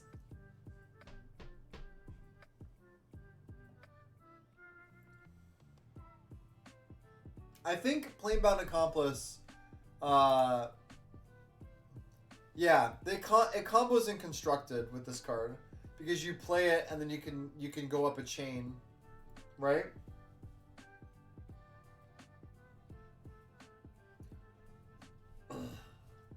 I think Dan, I think you told me about this.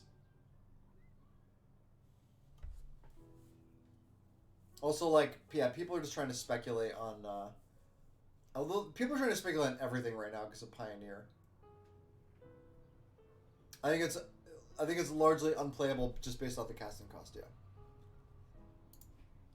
I think all the power is basically in the minus. Yeah, Felidar Guardian, Karmic Eye Kiki. Got it. The classic. Yeah. Something like that. L50 League. And that'll be it. Alright.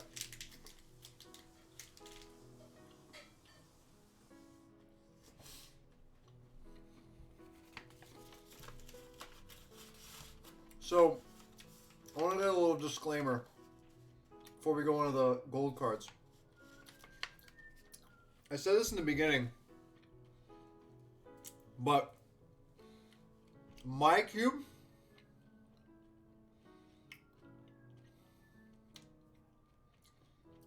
I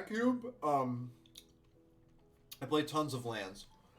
So my cube's not afraid to play things like these charms as just removal spells or threats. Your mileage may vary based off of your support for multicolor cards, which means your support based on the your mana fixing. So I'm going to come at these cards from a I can cast these cards standpoint, but I will also say, you know, if you don't build your cube that way, you're going to evaluate these based on is this a good enough reason to take this card and go 3-color, or am I just being rewarded for playing 3 colors already? Like, am I playing a greed pile and I just get all these cards for free? There's like a different set of incentives here when you have like less multicolor support for things like these, cards like these. I'll touch on that briefly. Ooh, I'm blurry.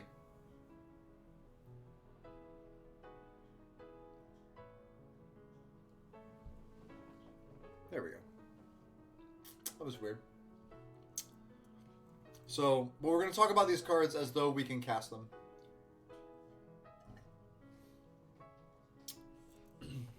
Primarily. Broker's Ascendancy. Bant. At the beginning of your end step, put a counter on each creature you control and a loyalty counter on each planeswalker you control. Do you remember people would play with this card called Cathar's Crusade? Like in like the arena cubes and stuff? Oh, that's different. What's the one that's like at your end step, put a counter on all creatures you control? This isn't it. This is funny though. Whatever. It was expensive. It was like 5 mana. This card is that. I think it's largely pretty bad, but it's like if you are like a token deck, maybe you want this. Yeah. The fact that you have to wait till your end step is like a big bummer. But I understand why it's templated that way. Okay, Broker's Charm. Bant. Instant. Choose one. Target creature you control gets +1/+0. It deals damage equal to its power to target creature or planeswalker and opponent controls. So we have a Bant punch card that also targets planeswalkers. I love that. Destroy target enchantment, draw 2 cards. I fucking love this card. It's a punch, it's a disenchant, not disenchant. It's a erase or whatever the fuck that card is. Destroy target enchantment. And draw 2 cards. Done. I'm in. Say no more. It's good when you're ahead. It's good when you're behind. It's good at targeting things narrowly and the enchantments. This card is, so that'll come up sometimes, but this card is a slam dunk for me. Super happy to have this card. Carabetti Charm. This is the Naya one. Deals damage equal to the number of creatures you control, target creature or planeswalker. Terrible. It's just way too wide of a expected value on that one. Creature you control get +1/+1 trample. Create 2 1/1 tokens. Yeah, that's not good. That's gonna be a big no from me, dog. Cormella. Glamour Thief. 1 and Grixis. Why doesn't I always get the shaft? I don't know. I really don't. Cormella is Grixis. It is a vampire. It is a legend. You like that?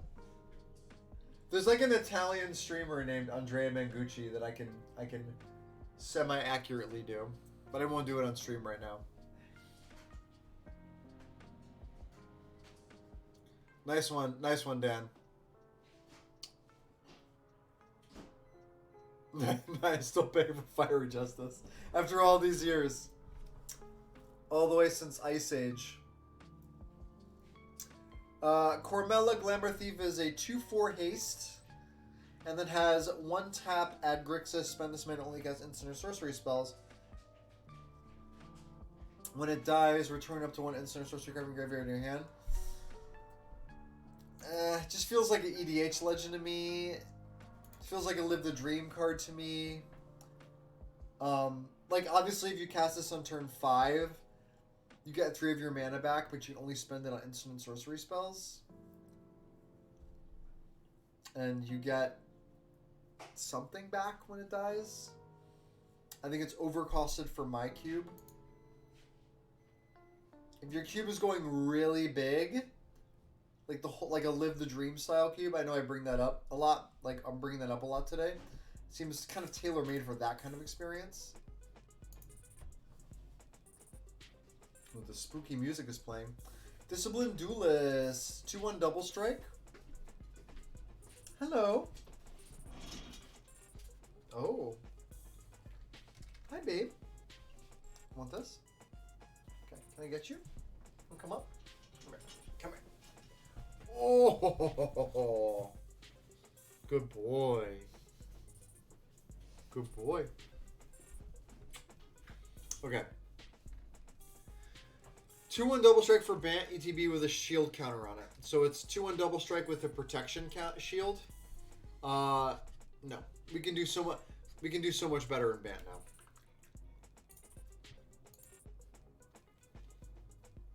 So what do you want to do? What do you want to do? Put enchantments on this thing? Like,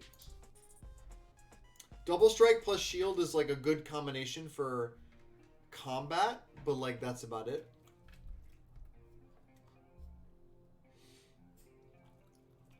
Wears equipment pretty well. Doesn't have evasion though, even though it's Bant. I'm kind of off this card. It's a little, it's like but I will say the double strike plus shield is cool. That's what it's got going for it. It's just not very powerful with what I'm looking for. Evelyn the Covetous. Wow, look at that art, huh? You want to get down?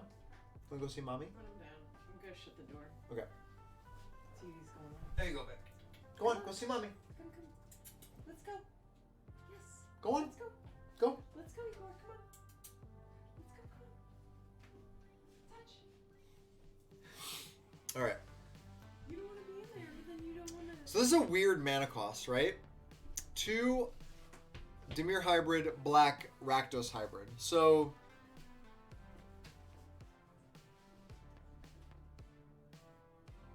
yeah, I'm not about it. Well, because you're giving it evasion then, which is what I kind of wanted it to have. But it hits pretty hard in that instance. Okay, so this card could be 2 black, black, black. Could be 2 blue, black, black, or it could be 2 black, black, red. So it could be mono black, Dimir, or Rakdos. I mean, that's an interesting way to do a mana cost. What do we get here? We get a vampire that's a 2/5 flash. When it or another vampire enters the battlefield in your control, exile the top card of each player's library with a collection counter on it. Okay. Once each turn, you may play a card from exile with a collection counter on it. If it was exiled by an ability you controlled, so only if your Evelyn did it, and you may spend mana as though it were mana of any color to cast it. I mean, that's cute and all, but like, I don't want to spend 5 mana to then do this afterward.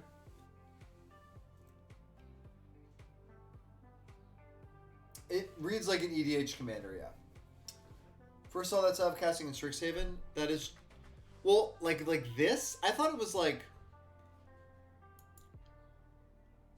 you know, hybrid. It'd be like hybrid black blue. But maybe you're right. Maybe I don't remember that. It's a little too clunky for me.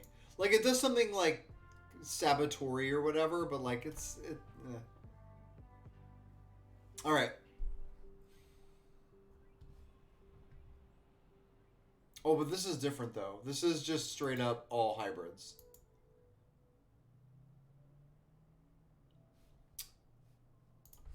Hold on, we're talking about exotic pets now. Wombat, give me a sec.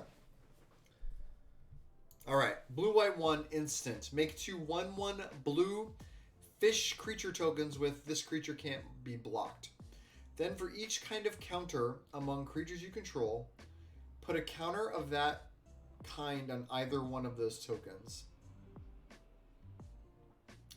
So for each kind of counter among all the creatures you control, put a counter of that kind on either of those. So I can double all my different kinds of tokens and put them on these cards. That seems so like Win-Mori to me. It's the cutest fucking card in the set. Those aren't bandit masks, Wombat. That's just the fish, okay? It's very exotic. Hello? I think this card is adorable. I think, like, duplicating a bunch of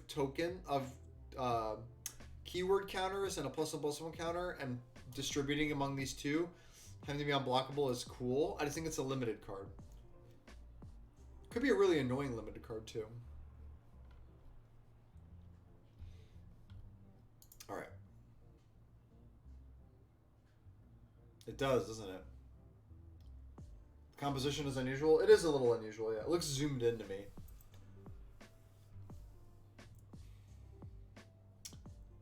Falco Spada, Pact Weaver. 1 in ban for a 3/3 Flample. And there's a battlefield with a shield counter on it. Okay. You may look at the top card of your library anytime. Sure. You may cast spells on the top of your library by removing a counter from a creature you control and disabling their other mana costs. Rate's mediocre. You're mostly just going to attack with it. Like, you don't want to trade a card, really, to prevent this from dying, but you can't clock that fast. No. It's another EDH card to me. You still can't replace the casting cost. You still have to cast it.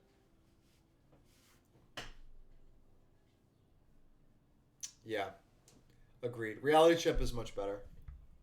Even Future Sight is probably better if your cube is slow. Goodbye. Capo della Forgia. Capo della Forgia.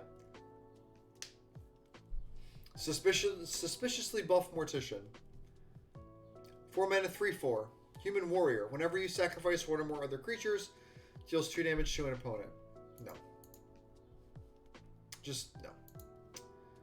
Jetmir. No. This card sucks. I've read this card before. Lord Xander.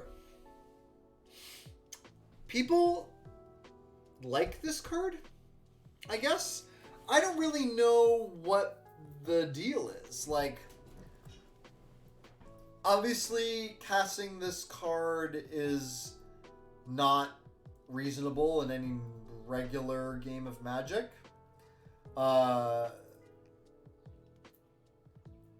Okay. Yes. So cheating this card has been talked about. So here's my take on this. If you entomb, let's say, like, let's go cracked out and just say entomb, reanimate.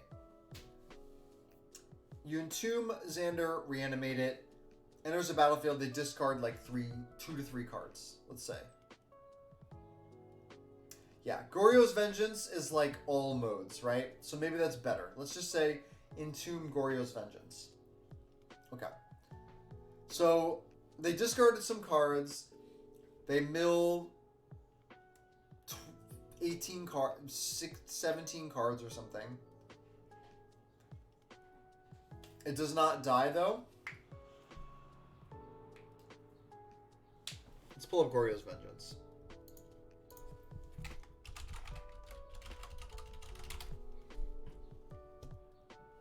It says exile, so you don't get the death. You don't get the death. Sure, but now we're talking about turn 3.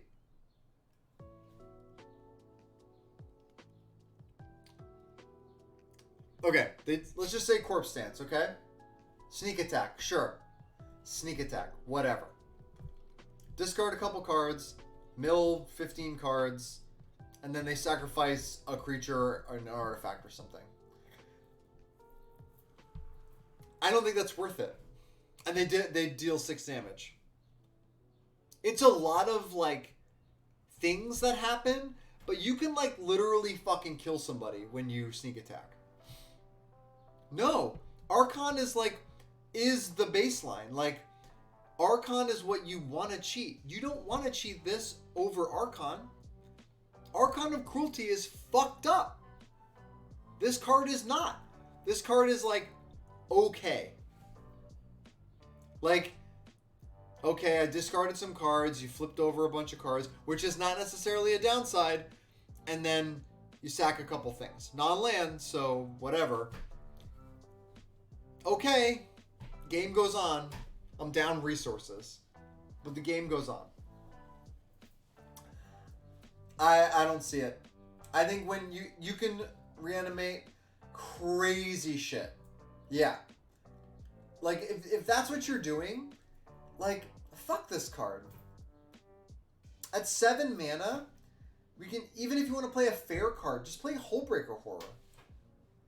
If you really want to play some big idiot. Triplicate Titan, yeah. Ancient Stone Idol. Whatever. Like, whatever. There's better cards. I just don't see it. Obviously, put it in your cube, reanimate it, test it, do what you got to do. But I don't think the juice is worth the squeeze on this, because it doesn't end the game or make the game really hard to win. Like, maybe that sounds appealing to you, but like, usually Reanimator is like unfair, trying to do unfair shit. So just do unfair shit. Don't do this. I think it's too much in the middle. That's my take on it. Yeah, rounding down. Let's not forget it might actually discard no cards. Sacrifice no permanents. I don't know. Maestro's Dominion. Grixis enchantment. Once during each of your turns, you may cast an instant or sorcery spell from your graveyard by sacrificing a creature, in addition to paying its other costs. If a spell casts exile... No! Just play Cass! Just play Cass. You get a 3/4 flyer. It's probably Maestro's Ascendancy, yeah. You get a 3/4 flyer, or you play fucking, what's it called? The 5-mana one that's in Standard that got nerfed. No, you get to play the 5-mana blue one. The Legend. From Midnight Hunt or whatever. Lear, Disciple of the Drowned. Those cards are, like... There's going to be instances, Fernando, where, like... You play this and you can't use it.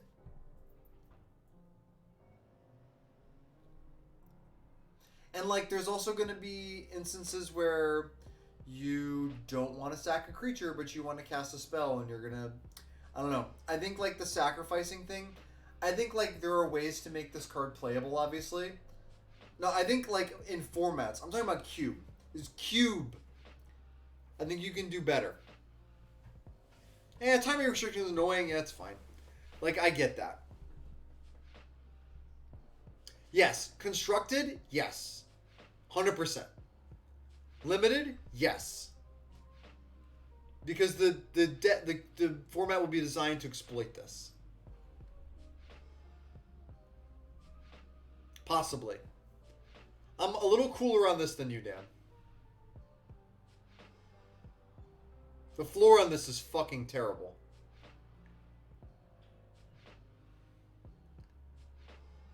Don't talk like that, Pterodax.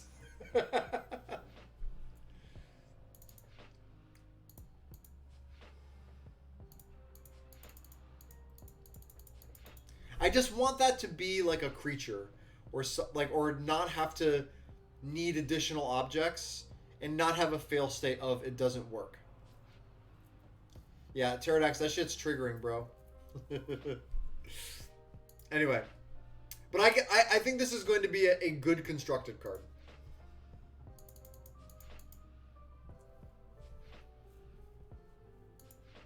But you didn't come here to talk about constructed. We came here to talk about Cube.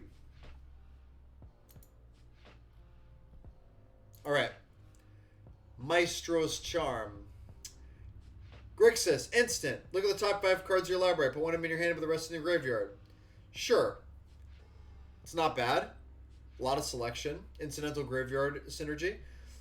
Drain 3. Could end the game, though. Could end the game. So not 0, but it's just not exciting. But it can do something. And then it says Doomblade, which is deal 5 damage to a creature or planeswalker. Yeah, I'm cubing this. Easy. Easy. I love that you can accelerate out Delve with this. I love that it's removal, and the Drain 3 is like it's going to come up. Grixis. Grixis Charm. Whoops. No, let's not go there. Card's fine. I'm going to test it. It might be too slow or too expensive, but I think it's going to be fine. It's like Hero's Downfall, harder to cast, but it like does a lot more. Maestro's Diabolist. You know what this is going to make me do? It's going to make me go back through the other charms and see if there's other charms that I might want to be playing. Kind of a high bar, though.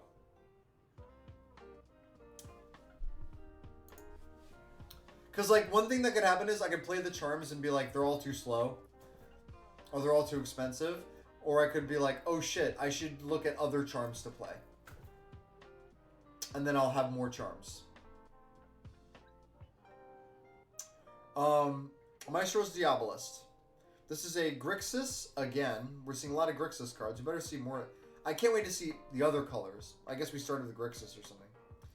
1/4 Death Touch Haste. Okay. Sure, it's annoying, I guess. Whenever it attacks, if you didn't control the devil, make it tapped and attacking devil. Well, it's fine.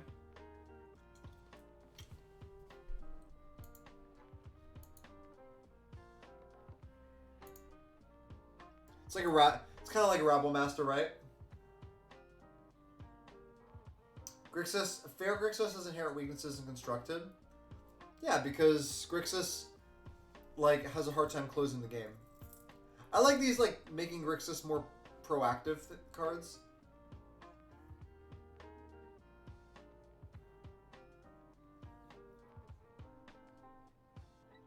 Yeah. Like, if you're going to spend 3 colors and 3 mana, it has to do a lot. Cruel Ultimatum was playable. Yeah, that, I mean, it was. But that was like a very different time than today.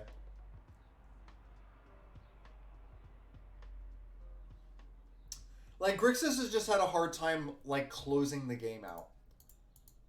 But, like, we've seen other cards printed in the last year or two that have changed that. And cards like Death Shadow being a legitimate game plan does a lot for the Grixis as an archetype. Yeah. But, like, it's a 7 mana hard to cast sorcery. Like, I don't know. The Ultimatum standards, like, we saw what? Emergent Ultimatum. Yeah.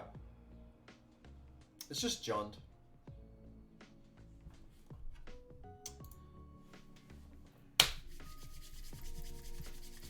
Y'all ready? So, no, I don't think that's unfair. I think that's just a way to make TBR into a legitimate, like, a card with more modes in it.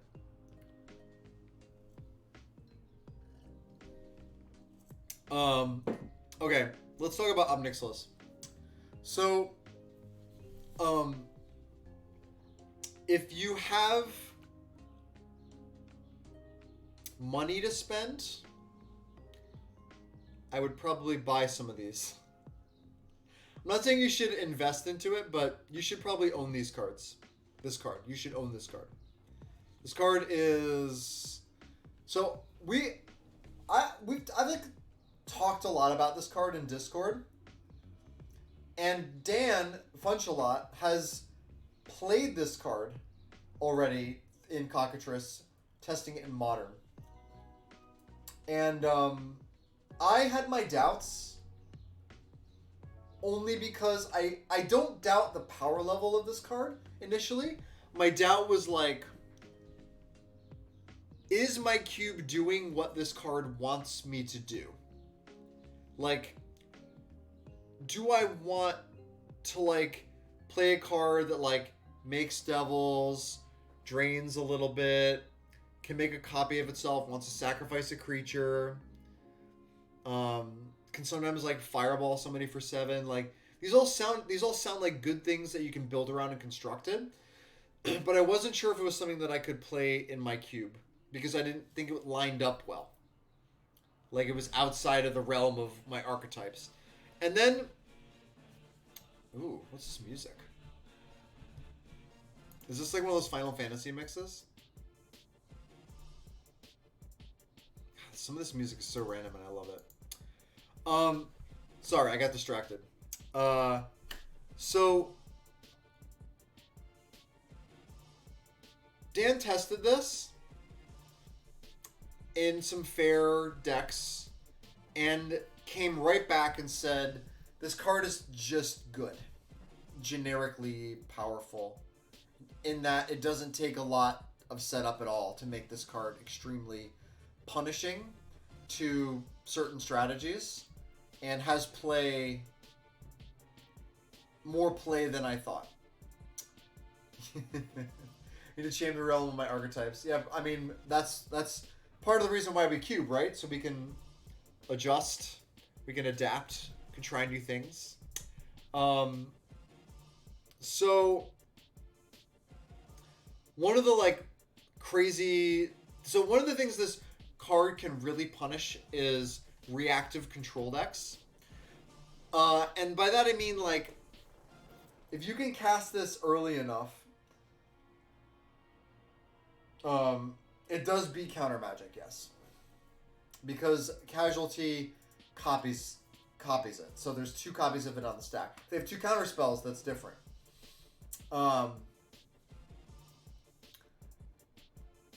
If you can get this down early, like turn 2 or 3, off of like Ragavan or a Mana Dork or something, and you can copy it, you can just make your opponent discard 2 cards or lose 4 life every turn, and just plus both of them. And that is like an unreasonable amount of pressure to put on a reactive deck. They have like 1 or 2 turns to react to this, or they're just going to be like woefully far behind.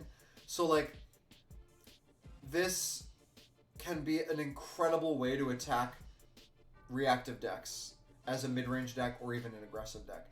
This puts a lot of game pieces on the battlefield. 2 planeswalkers and up to 2 devils is a lot. Yeah. Like, the starts you can have with this card, like, so far, according to, like, Dan's, like, little games that he was playing in Modern, like, you can put so much pressure on an opponent so quickly with this sounds incredible. And the fact that you can make a copy of it is obviously bonkers. It's because it fights through counter magic, as Pterodax said. You can get to ultimate and like hit your opponent for 7 after they've been forced to lose life or discard cards. So you shred your opponent of resources and put pressure on them to react. It kind of defends itself with devils, which is especially powerful against small creatures. So it can play a defensive role to protect itself, or it can aggressively attack a hand. The thing this cannot do is kill a creature. But I'm willing to accept that based on how surgical this thing is at everything else that it does. I can't wait to play with this card. I'm gonna play. I'm getting it back into Pioneer, where I'm going to get into Pioneer, and I bought Blue-White Control, and I'm terrified of playing against this card already. So, that's that. You know, this card will probably single-handedly take me out when I start playing against it. I think this card's probably just correct. Yeah. Get your Obnixiluses if you like playing with powerful cards, cheap planeswalkers. This card is probably really correct. It does. You do want to lean into this. So this goes along with like the other casualty cards, and like, you know, sack fodder, aristocrat spell stuff. Like, lean into what this is doing. Lean into sacrifice and spell-based stuff. Yeah, it'll come down, Pterodax. It's gonna have like 4 different fucking arts. It's gonna have foil and non-foil. Like, you'll be able to get one after the set's been out for a month or 2. I will be playing both this and Duretti. Alright. Yeah. Omnixilus, super excited. Probably one of the most exciting cards in the set for me. Okay, Obscura Charm. We're almost there, folks. Obscura Charm. 3 mana. So, Esper, instant. Choose one. Return a multicolored permanent with mana value 3 or less from your graveyard to the battlefield tap. Awesome at instant speed. Can't play a blocker and block, but can return planeswalkers or creatures. Most of the time, that's what it's going to be. So, instant speed, return your Teferi Time Raveler, etc., etc. Counter an instant or sorcery spell. Destroy a creature or planeswalker, so eliminate. Destroy a creature or planeswalker, mana value 3 or less. This card is incredible. I love it. For most people, if you don't have a lot of multicolor cards, and you're not going to be able to reliably do that, that's fine. You're going to be able to kill a creature or counter a spell. Doesn't interact with artifacts and enchantments. That's okay. That's what it doesn't interact with.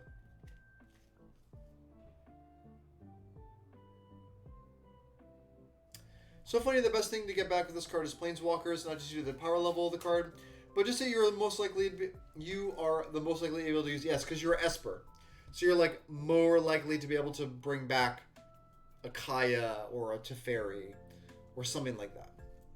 Yeah, I'm very excited about this card. Rafine. So this got spoiled. I've read this card already, so I'm gonna read it again. But this card got spoiled, and I was kind of off it. But then like I was off it, and then I was like thinking about it and thinking about it and thinking about it, and I was like, I don't know if this card is like that bad. And then yesterday, Dan was like, I think this card might be good. And then I said, I've been thinking about this card since it was spoiled, and I also think it might be playable too. And so let's go over it. So Rafine Scheming Seer, hilarious name by the way. 1/4 for Esper, well 1/4 flying ward 1. Good. Like I think that rate is better than it might seem. A 1/4 blocker is legit. A 3-mana 1/4 blocker is legit, and it has flying, and it's harder to kill. So I might be like overvaluing Ward 1, but I think this is like as a defensive play is pretty decent. It's not like incredible, but like it doesn't just need to be blocking 2/1s. It can block 3/3s, right? It can block decently statted creatures. All right, and then it says whenever you attack, not with it, just whenever you attack, target attacking creature connives X, where X is the number of attacking creatures. So let's pretend that nothing else on the board exists, and you play this on turn 3, and then on turn 4, you untap, draw your card, and attack. You're going to loot and put a counter on it, right? Unless you really, really need to discard a land because you have all lands in your hand or something. You're getting a 2/5 flyer with Ward 1, and you're getting a little bit of card selection. And you're getting incidental looting, which means you can interact with the graveyard. Like, you can discard Lingering Souls or something like that and then cast it. And then next turn you're attacking with 3 creatures, and you can connive 3 and make one of your 1/1s a 4/4 or a 3/3. I think like this card is going to surprise me, and I'm going to test it, but it could also just not be very good, and I'm willing to accept that, and I'm going to see if this card can do something. Esper is a color that I want, a color combination that I want to be better in my cube, or at least more dynamic than like blue white splash black, blue black splash white, and just be a generic control deck. I want a little bit more stuff going on in the mid game, in the way that Grixis can have an interesting slow mid range deck, or a control deck, or like something that's truly mid range. So this card could help with that, and all the touching in the graveyard is something that's I want to see what we can do with that. All right, Riveteer's Charm. This is the Jun charm. Sorry, Riveteer's Charm, not Jun. Instant.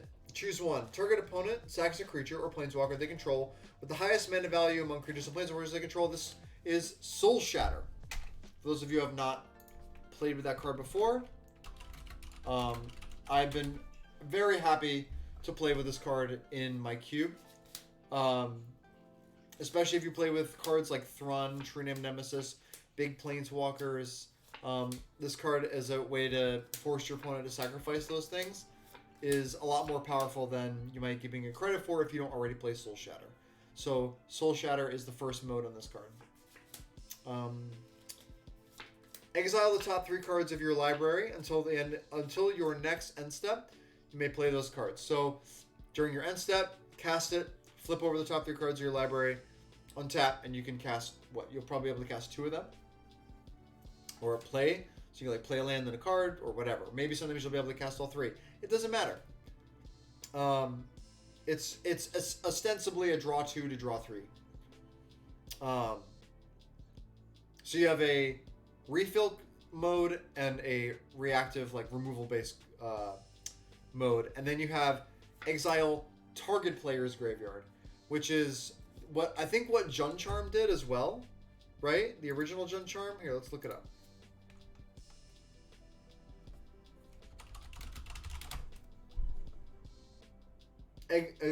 Exile all cards from target player's graveyard. Yeah.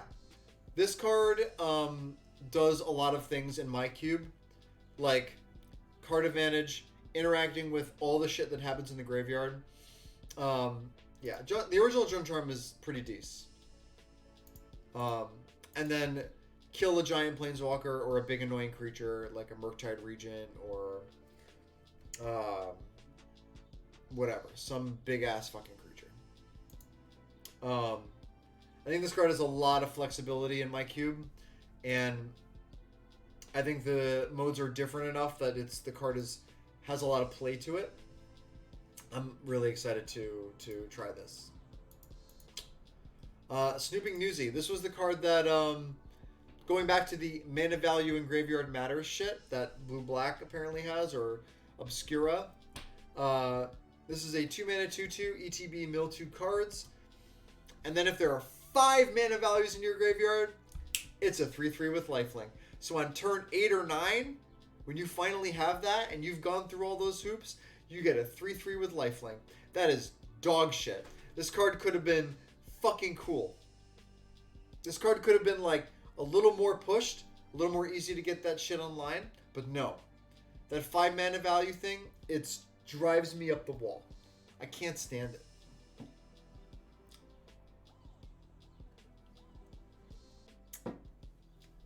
I think it's just totally overbalanced. All right. And just to get it a little more into that. Yeah, but think about it this way, Wombat. Okay, so conniving helps you get there, and sacrificing helps you get there. But, like, you're trying to, you're going to put cards in your graveyard. You're going to discard 5 drops, 6 drops. Those are, powerful cards in Limited, because a lot of Limited is, it's your power scales with mana value. And so you're going to, put cards in your graveyard that you would want to cast. Even 4 drops you want to cast.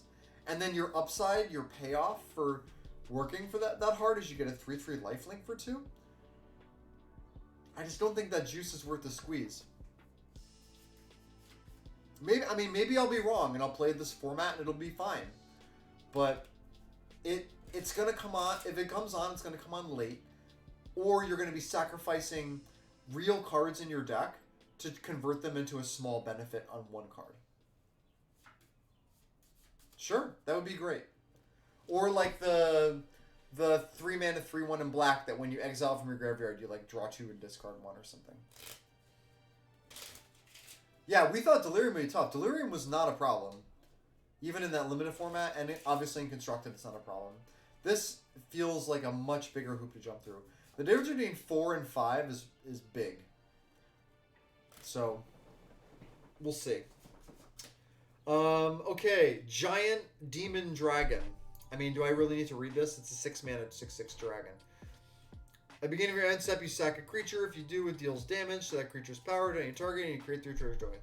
Blah, blah, blah, blah, blah, blah, blah. It's a Giant Jund Dragon. It does what Giant Jund Dragons do. If you want it, you want it. I don't know. Seems like an EDH card. In your fucking, your Dragon deck or whatever. This is adorable as shit. Chrome Cat, 3-mana 3/2 and ETB Scry 1. Very cute. Getaway Car, another nice little top-down design. 3-mana 4/3 with haste. Crew 1, that's pretty good. We did what? We got a cat? Oh, we got to colorless cards? Okay, so another really cute one, Getaway Car. Whenever it attacks or blocks, return up to 1 target creature that crewed at this turn to its owner's hand. It gets away. Why is it a pig? Look. I didn't design this card. I didn't design this car, okay? We don't know who the manufacturer is. This car manufacturer, all their cards could be different animals. Just saying. We got the lands, and then we're good. Okay. So, okay. Pauper players. Botanical Plaza and Friends. ETB tapped lands that tap for 2 colors that are Horizon lands. Oh, like living bugs? That's cute.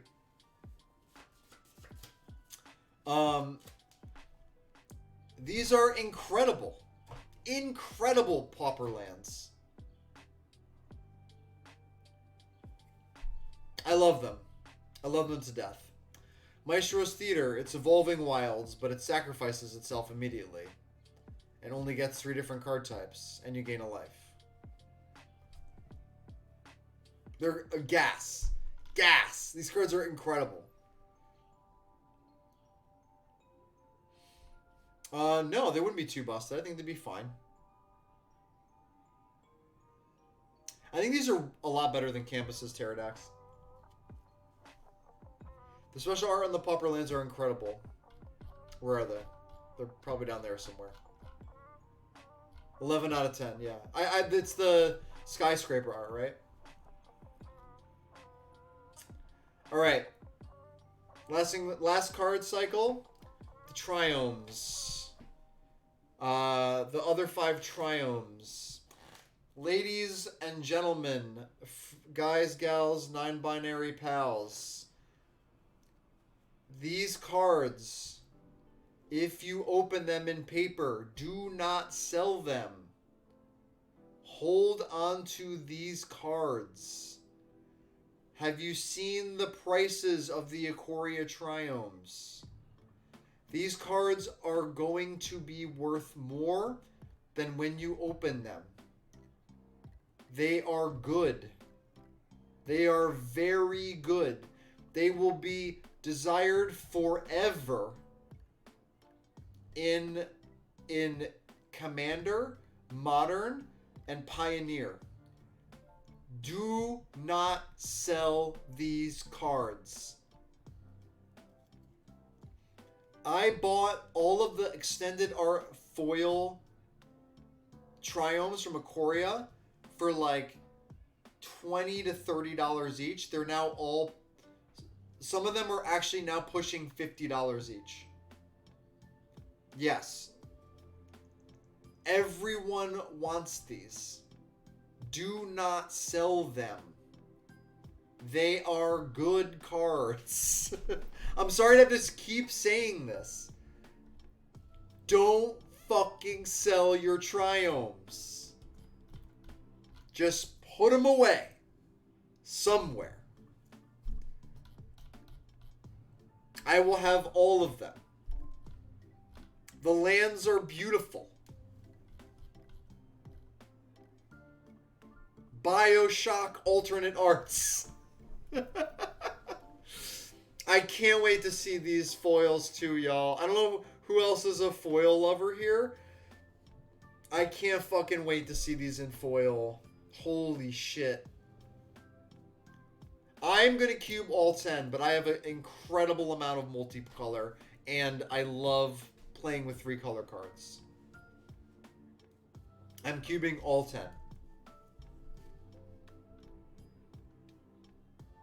And I have a lot of fetch lands, like, my cube is tailor-made for this shit.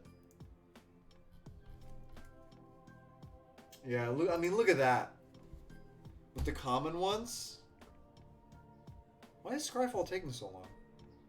Look at that shit, man. The art in this set is fucking incredible.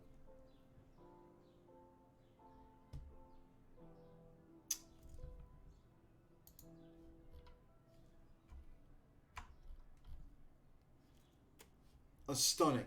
Yeah. Okay, let's check for more spoilers. Nothing.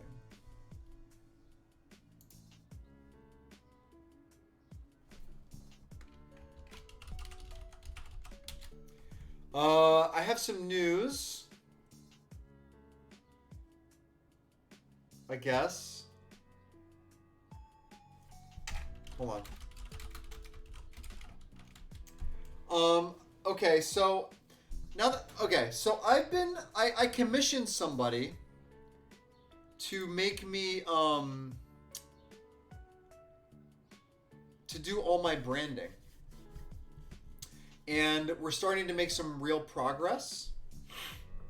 And I will apparently be seeing my intro soon. Oh, all right, let's go look at it. I'm kind of nervous, y'all.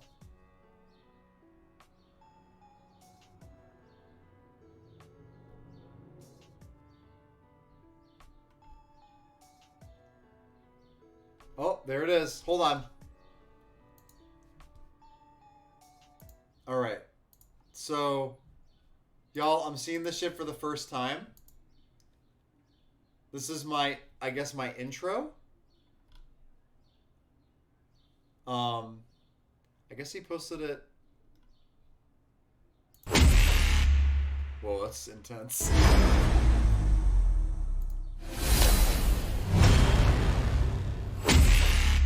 Wow.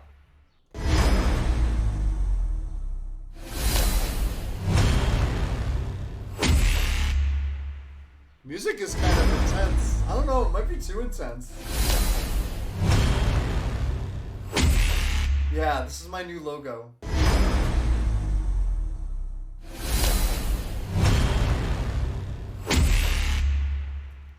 Interesting. Interesting. Let me look at it without the music.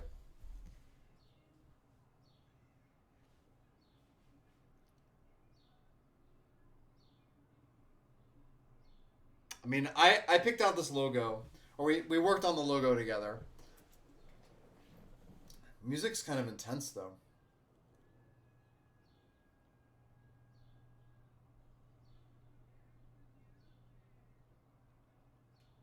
I'll talk to him about the music, but I like the intro. It's cool.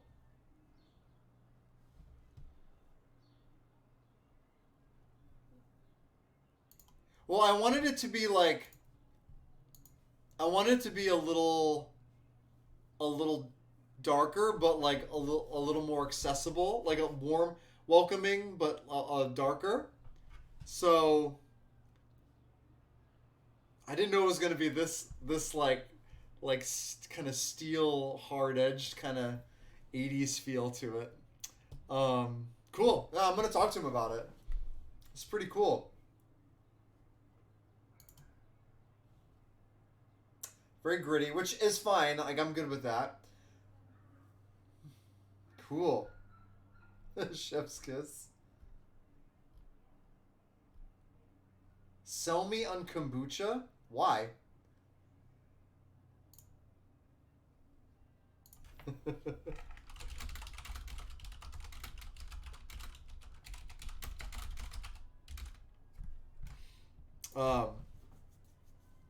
Anyway. So we're gonna see. You'll see more from me. You'll see more as we work on it. But yeah, I'm gonna have like a whole logo package, stream setup, and all that shit. Yeah, man, I'm excited.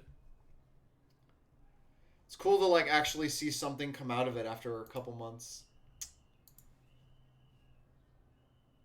But yeah, I'll write him a little bit about it later. Okay. So, and I checked for new spoilers, right?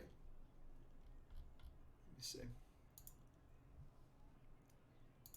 Trust me, if I wasn't playing all of the like video game music, it would definitely be a little. You would have some harder music being played.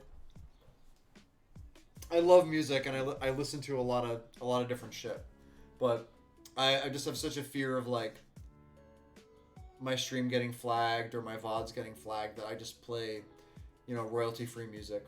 And GameChops, which plays these like remixed old Nintendo's things. I don't have one.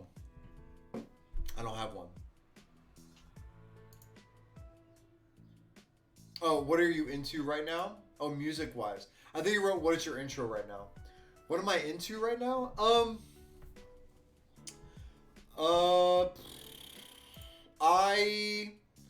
This year, I really liked the new Earl Sweatshirt record called, Is it called Sick?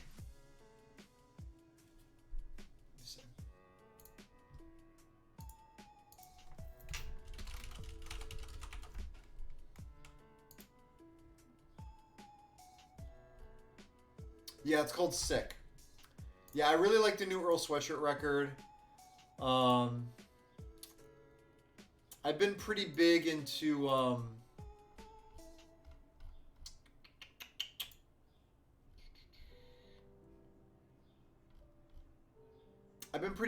like Nick Cave the last couple of years. Nick Cave and the Bad Seeds. Some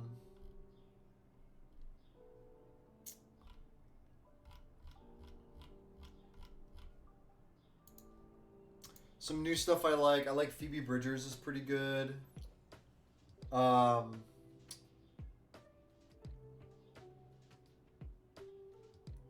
like stuff like some more minimal stuff, like minimal techno, like Via App. I don't think Via App performs anymore. Or like Hate Rock. I like a lot of like post-punk stuff. But that's just like what I've been like listening to recently. So like, you know, I come on stream and I have to play like, you know, Zelda and Final Fantasy, which is like totally cool. Like I grew up playing all this shit and that's why it's on the stream. But if I wanted to play whatever I wanted, I would be playing like a lot of music. So, you know, the Earl Sweatshirt Records, I think it's very good. But I've been a fan of him since Odd Future, and I was a fan of all the early Tyler the Creator stuff. So I'm already like front loaded to like Earl and Earl Sweatshirt stuff. So this was just like a really solid, you know, record from him.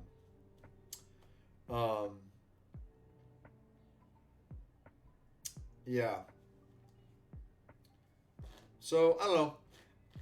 I'm gonna work with Malice on the intro sound effects, and we'll see where the rest of it goes. But the idea is for it to be like kind of a little dark, but like a kind of but a little, but not like hard, unwelcoming, not cold. Like for it to be a little warmer. So,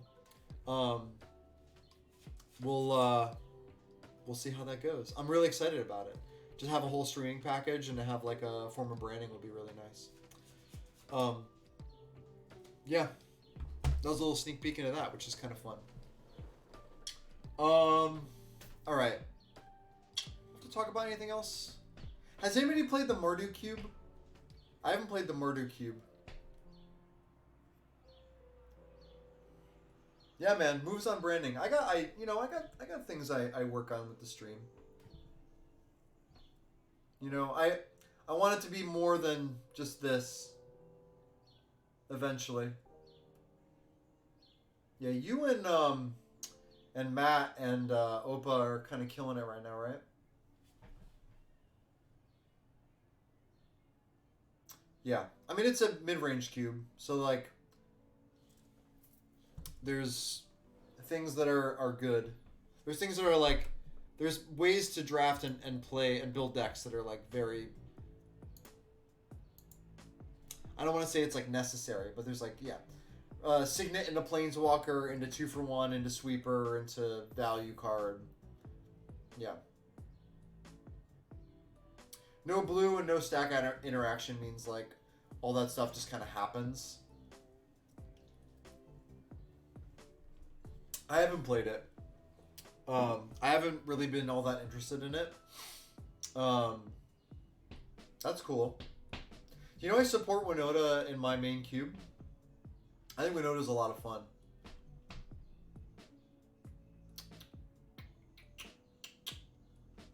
Definitely had nothing but success in my drafts since I've supported it. Yeah, it's a bunch of Jund mirrors, but like I don't want just Jund mirror, like all exactly Jund mirrors, which is what that is.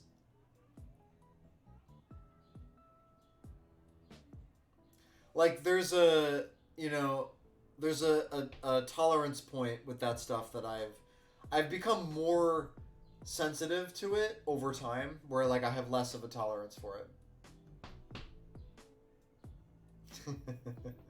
Well, Wombat, there's actually 2 Winotas in my cube, so you'll get 2 shots at it. So, I guess I could talk a little bit about some other things before we go. Yeah, you just go bigger. You just need 2-for-1s, planeswalkers, sweepers, a little bit of ramp. You got an OP by copying Rolling Earthquake with Lutri. That's hilarious.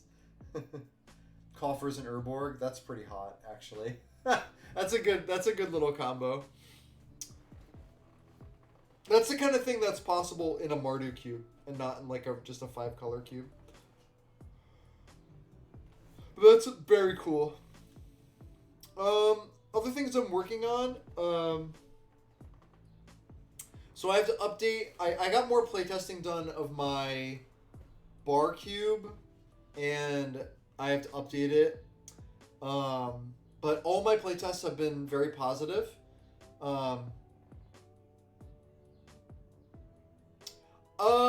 Dan, so I don't mind Winota. I don't mind losing to Winota like I'm really quickly. Just because I don't have a good time losing, which obviously you know by now I don't like losing. It doesn't mean that I don't like having that deck in the metagame. I think it's fun to have that in the metagame. Bar Cube, is it unsleeved? Yes. It's 180. I'll go grab it so you can see it. Hold on.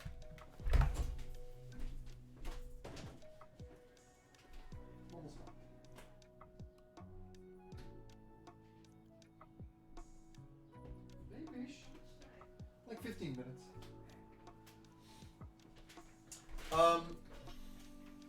So this is the bar cube. It says cube on it, so you know it's a cube. And it's 180 cards. And I have a link. I think I have a link for it here. If I type in cube, right? Yeah, that should be it. Yeah. So, the design of this is no tokens, no counters, and no sleeves. 2 to 4 players, and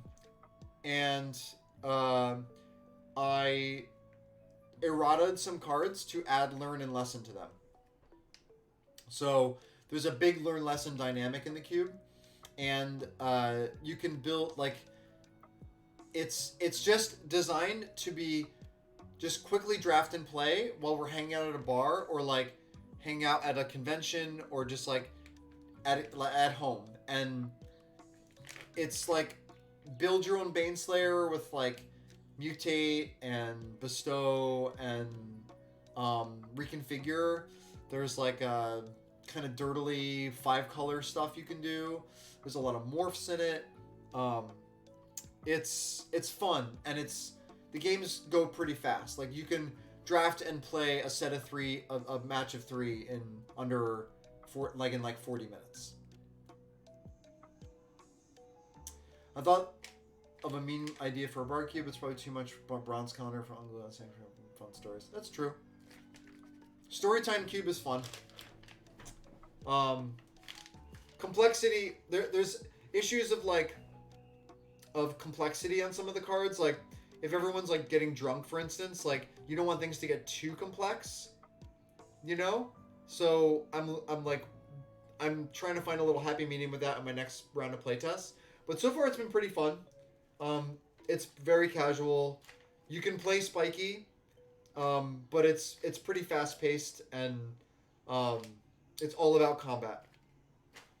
And then I have my chaos cube that's just like a giant cube. I don't know if I'm ever gonna build it in paper, but I'm gonna try to draft it with Finite and Wombat and them this week, hopefully. And then I'll be going to Pittsburgh, SCG Con. I don't know if this is something that anybody in the audience has any interest in or is already planning on going. But I will be at SEGCon Pittsburgh. It's at the end of the month. I think it's like the 28th or 29th. I'm going to be there for like 5 or 6 days. And I'm going to be hosting drafts. And I'm going to be playing in the Team Limited main event with a couple friends of mine. If you are going, I would love to meet you.